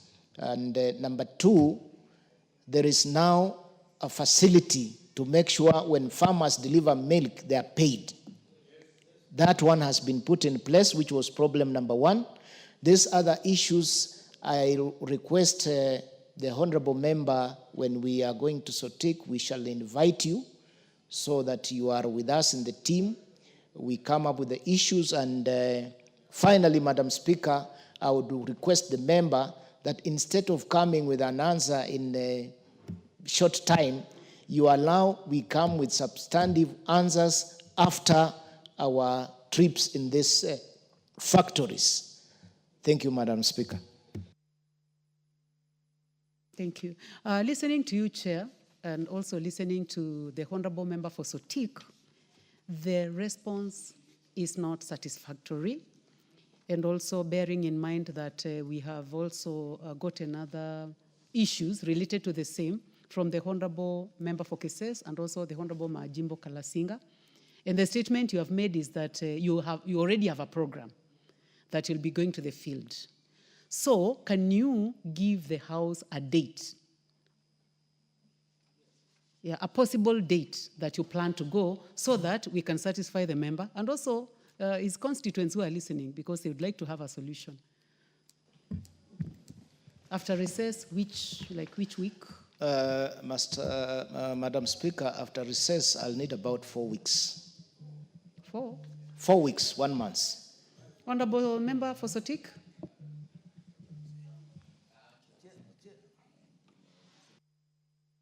Chair, I think 2 weeks would be appropriate after recess. And I want to thank the Chair. I think it's becoming more pragmatic in answering the question. So I think 2 weeks will be good. I also, Speaker, we would like to invite... Order, Member for as a friend. Actually, you have really spoken very well today, and you know that we have given you a lot of time to address this matter. The Chair has made a lot of effort, bearing in mind that he is not the Cabinet Secretary, and he has made a commitment that he'll be going to the field, and you have requested 2 weeks after recess. Chair, you may take your seat. It will be 2 weeks. Let's plan. Kindly, your committee to plan in 2 weeks after recess. Or do you have another activity scheduled? Please, give in the mic, please. Madam Speaker, we have other activities scheduled. And you know very well we are going in budget making. I don't want to give dates which will fail us. As a House, we must be specific and we must give answers that can live.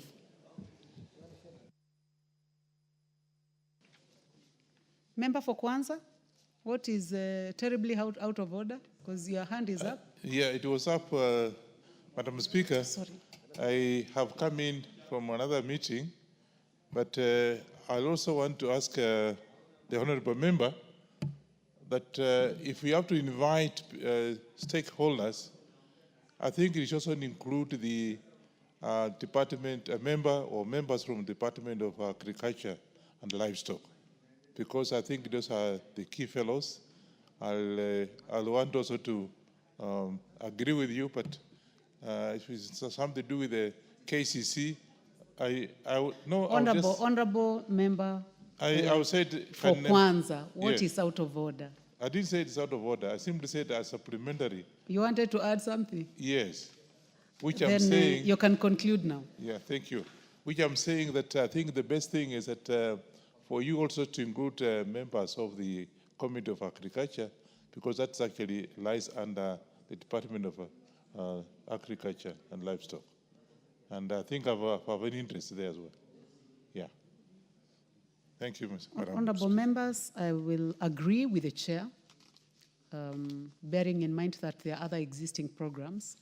And I would like to convince the honorable member for Sotik that let us go with the 4 weeks that the chair has provided.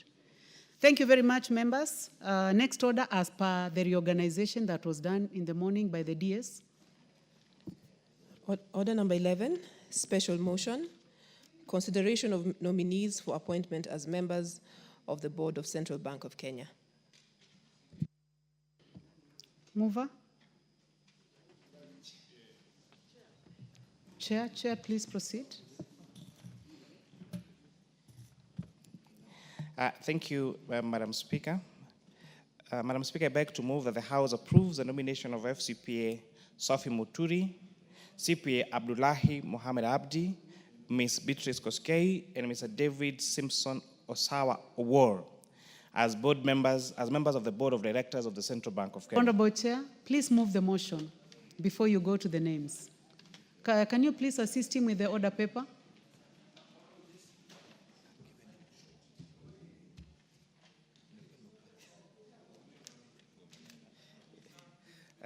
Madam Speaker, you know, Honorable Mwiti had distracted me.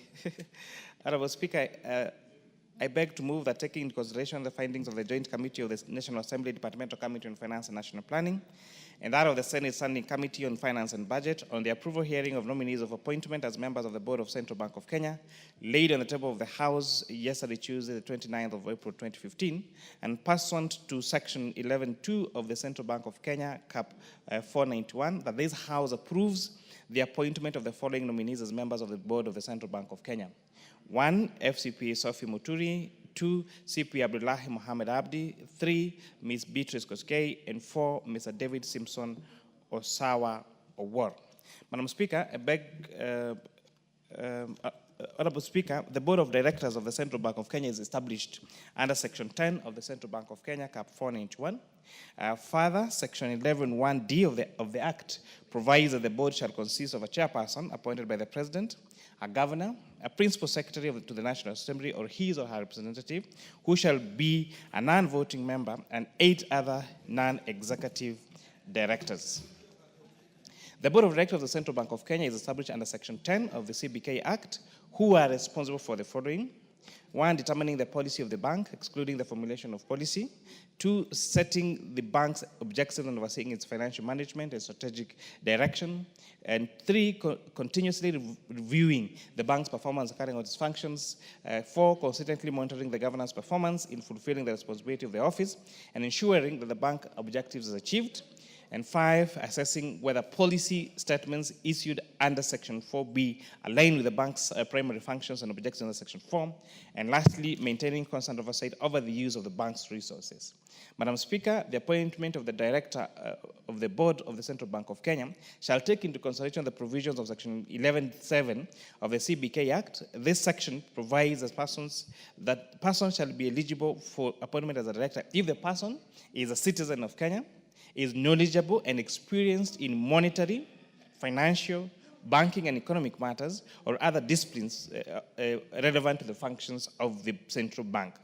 Madam Speaker, the committee assesses the nominees against criteria of their academic and professional qualifications, their leadership and integrity, their financial probity, political neutrality, and conflict of interest. The committee also received clearance report from EACC, from Kenya Revenue Authority, from the Directorate of Criminal Investigation, from the Higher Education Loans Board, and from the Office of the Director of Public Prosecution. All 4 nominees, Honorable Speaker, demonstrated that they had knowledge and professionalism in the banking sector. They possess extensive experience which is relevant to monetary policy, banking, finance, and regulatory matters, and they fulfill all legal and constitutional requirements for appointment. Honorable Speaker, this is a brief CV of this particular nominees. I'll start with FCPA Sophie Muturi, who is a seasoned finance and governance expert with over 30 years of experience, spanning through public service, accounting and government organizations, corporate boards, and international development work. She has served in various capacities that include an accountant at CAD at PwC, a finance administration manager at Action Africa in Need Kenya, a director in Life in Abundance in International, a director at Life in Abundance International, a chairperson of Association of Women Accountants of Kenya, a member of the selection panel of IABC, a trustee at Micro Enterprise Support Program Trust, a member of APSEM, a trustee of Kenya Professionals Development Fund, a board member of the Public Sector Accounting Standards Board, a member of ISPAC Public Policy and Governance Committee, a commissioner at SRC, and currently the chairperson at Life Abundance International non-governmental organization. FCPA Muturi holds a master's in banking and finance from Moi University, a bachelor's degree in commerce from the University of Nairobi, and is a certified public accountant, having studied at Strathmore University. The nominee advocated for strong regulatory framework, crypto regulation in internet banking at county level, and monetary stability. CP Abdullahi Mohamed Abdi is a finance governance practitioner with over 23 years of experience, especially in the NGO sector. He also served in different capacities in operational and leadership roles that include serving an accountant and finance at administration manager at Womankind Kenya, a senior relationship manager at Chase Bank Kenya Limited, a board director at Coast Development Authority, as a chairperson of board trustees of Adoption Consortium Trust, and currently serves as an executive director at Womankind Kenya and council member at Koita Lyle Samoei University College. He holds an MBA in finance and is currently pursuing his PhD in development studies and leadership. The nominee advocated for strategic governance, climate resilience, and technology innovation in payment system. Our other nominee is Ms. Beatrice Koskei, a legal expert with over 4 years of progressive experience in public service and corporate governance. She's an advocate of the High Court of Kenya, holds a Master of Law in Commercial and Corporate Law. She has served as a state counsel at the Attorney General Chambers, a legal officer at Kenya Industrial Estate, an associate at Jim Choge and Company Advocates, as an in-house at Council Liberty Assurance Company, and a managing partner at Koskei and Company Advocates. She has also served as a corporation secretary at Agricultural Development Corporation and as head of legal for Kenya Trade Network Agency, a general manager at Kenya at Legal Services and company secretary for Geothermal Development Company Limited, and is a senior consultant at Limo, Joroge and Company Advocates. Honorable Speaker, other nominee is David Simpson Osawa Award, who is an IT and fintech professional with over 15 years of experience in digital and financial technology across Africa. She has served in different capacities in the private sector, including serving as a system administrator technology transfers at Kraft Silicon Limited, a software developer, systems and support engineer, senior systems engineer, a team leader in Internet Business Channel at a division head of mobile banking at Kraft Silicon Limited, and also served as a head of projects at Code Matrix and is currently a senior project manager at Kraft Silicon Limited. He holds a Bachelor of Science degree in information technology from JKUAT, and in his interview, he advocated for technological modernization of financial systems and emphasized on cybersecurity and innovation in banking. Madam Speaker, the committee found all the 4 nominees that they possess the requisite knowledge and experience in either banking, finance, and IT law and governance, especially in the requirements of the CBK Act. They exhibited leadership traits needed as board members. All the nominees displayed zeal to strengthen the central bank's regulatory and oversight role, enhancing financial stability and supporting Kenya's economic growth. Madam Speaker, in recent years, the global financial landscape has witnessed rapid innovation, particularly in the realm of blockchain technology, virtual assets, and cryptocurrencies. These technologies are shaping traditional banking models and introducing new regulatory and security challenges, Honorable Speaker. It is therefore important that as this House approves this for nominees, Honorable Speaker, they need to update the Central Bank of Kenya systems to make sure that they are cognizant of use of blockchain technology. They need to leverage on use of virtual assets and cryptocurrencies, including making sure that that especially the virtual assets bill in this House House, Honorable Speaker, is well to date with best practice, Honorable Speaker. They need to ensure that there is risk and that they do risk checks and ensure that there is no collapse, Honorable Speaker, of these particular systems. They need to also guide the bank on policy and regulation considerations and make sure that they use up-to-date technologies to advance the issue of cybersecurity and innovations, Honorable Speaker. Lastly, Honorable Speaker, in the last few years, the traditional banking sector has really changed. For a very long time, all Kenyans relied on banks and bank products in the traditional way of our banking, Honorable Speaker.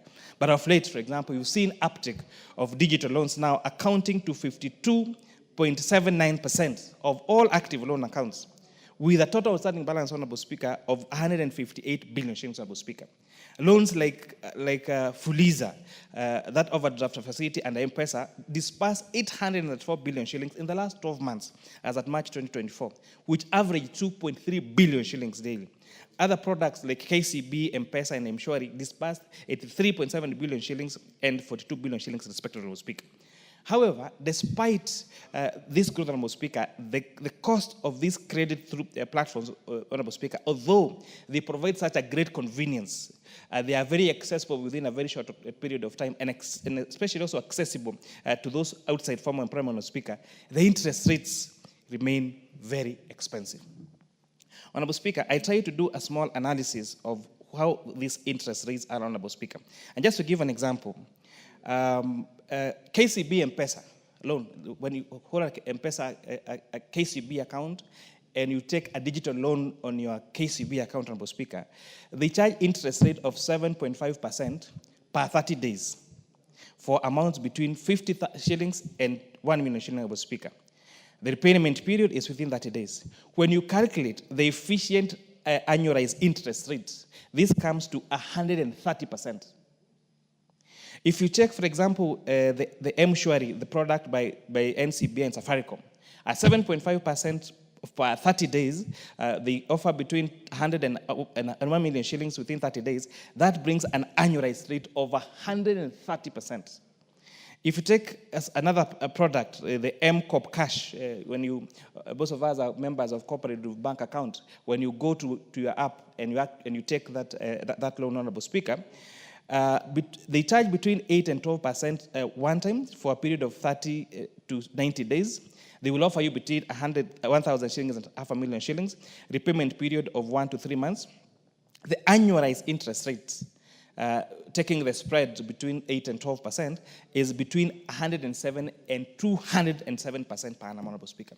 And therefore, as a bank, the Central Bank of Kenya, which should supervise and make sure that interest rates remain affordable to Kenya, Honorable Speaker, they shouldn't just look at the products through the traditional banking system, but this access of digital loans, and especially even in our commercial banks, Honorable Speaker, emphasizes the need for CBK to go out of their way to make sure that interest rates still remain affordable, Honorable Speaker. We cannot have that when you go to seek a secured loan with a logo, Honorable Speaker, you get interest rate of around 100 of between now 12 and 20%. But the same loan which is offered through a digital platform, which has actually less cost to the bank, end up having an effective interest rate of up to and more than 100%. Actually, if I went through the list further, you'll see it will go even to more than, some of them go to more than 300%. And therefore, Honorable Speaker, the challenge of this board of directors, Honorable Speaker, is to think about banking sector, not as a traditional banking system, but take into consideration the issue of digital space, the issue of cryptos and blockchain technology, Honorable Speaker, and be up to speed rather than being reactionary. That when now people lose their money through some of this, like there's one of the one of the cryptos that collapsed last week. I think it's called IBEX, Honorable Speaker, where members, including some members in this house, lost millions of shillings, Honorable Speaker. Let them be proactive and not reactive to this, Honorable Speaker. Lastly, the Business Laws Amendment Bill, now the Business Laws Amendment Act that this House passed in December of last year, gave additional responsibility to Central Bank, which includes now bringing under the purview of the supervision of the Central Bank of Kenya the Buy Now, Pay Later program, Honorable Speaker, like the Lipa Pole Pole we have on our phone, like when people buy phones on credit and the Lipa Pole Pole, or the border sector and the Lipa Pole Pole, Honorable Speaker. And this additional mandate, therefore, means that central bank must be up to speed to make sure they have the requisite human resource, they have the requisite technology to take over the new responsibilities added to them, Honorable Speaker.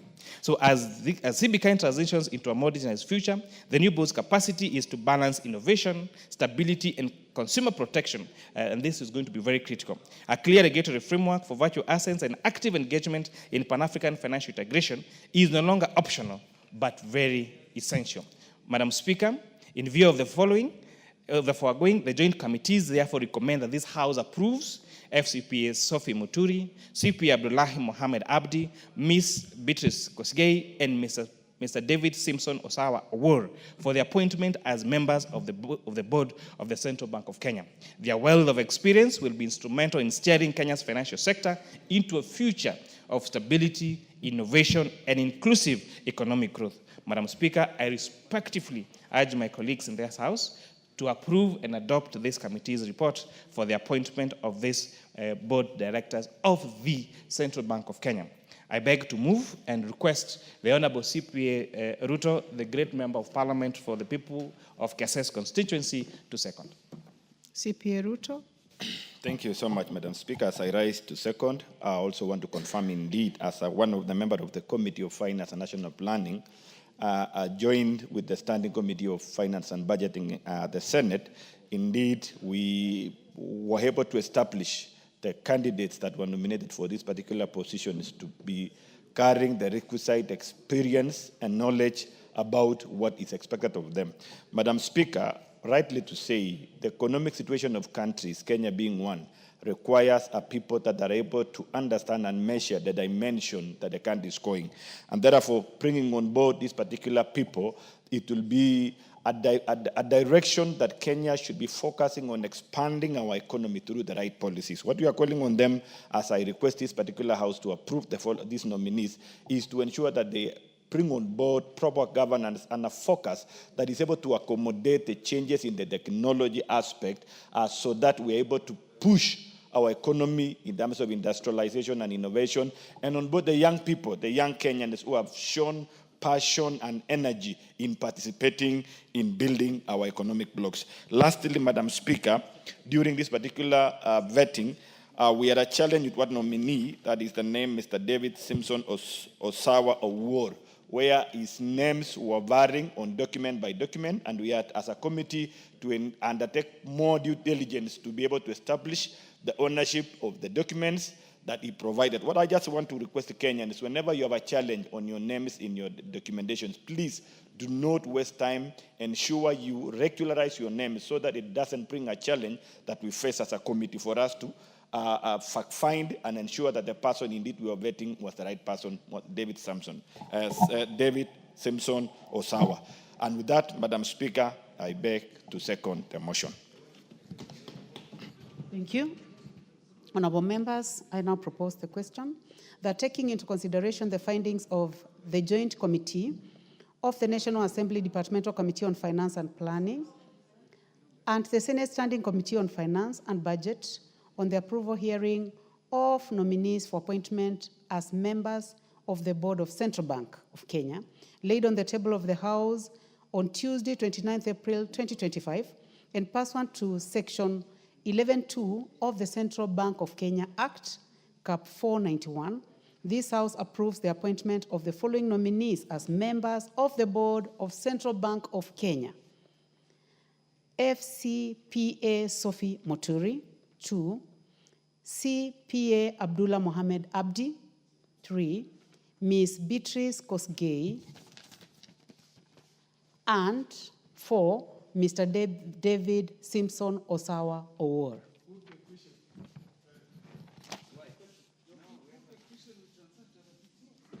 Yeah, I'll not put the question, Honorable Kaluma. I can give a chance to the Honorable Rahim Dawood, member for North Imenti. Members, you can make brief comments. Thank you, Madam Speaker. I'll just be a minute. Madam Speaker, I support the list by the Finance Committee And Madam Speaker, I just want to advise the incoming directors that they need to come, the threshold for reduction, the threshold on banks, which they have now removed, that new banks can be done. We need to put all the banks together so that we do not get too many banks, consolidation, and we need to reduce the amount of 10 billion to less than that. So with those few remarks, Madam Speaker, I wish to support. The Honorable Member for Chuka Igamba Ng'ombe, Patrick Ntwiga.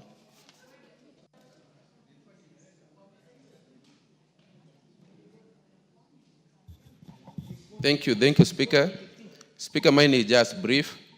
Speaker, as we approve these names, I wish that the members that we are approving today will take their right position, Speaker, because Kenya has turned into a country where we are literally hooking loans.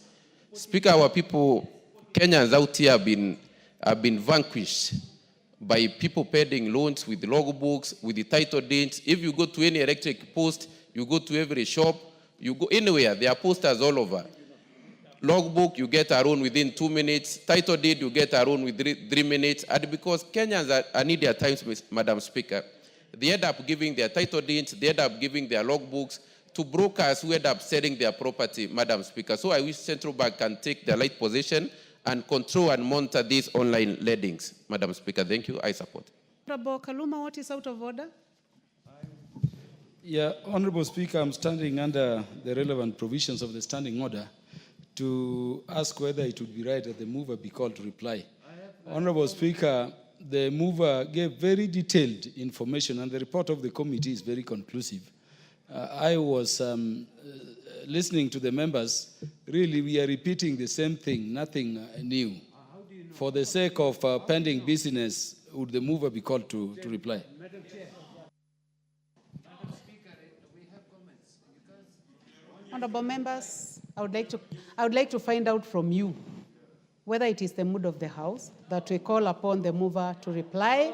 Will as many as have that opinion say aye? Aye. Will as many as have a contrary opinion say nay? No.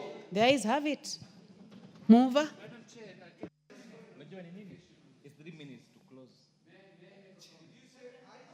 Decision, Honorable Shabir. Please, mover, proceed. With all due respect, Honorable Shabir. Unfortunately, you cannot donate. It is the same rule of applying emergency brakes. Please proceed. Honorable Speaker, I think all the board directors that have been watching this debate, Honorable Speaker, have seen what the concern is for these board members, therefore, and therefore the task is put to them. They must make sure they do the best to make sure that the Central Bank of Kenya is respected, is authoritative, is innovative, is technology-driven, and has interest of all particular matters as raised in this House, Honorable Speaker. And with that, I beg to reply.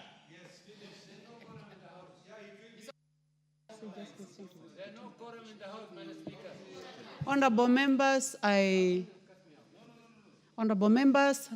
will not put the question.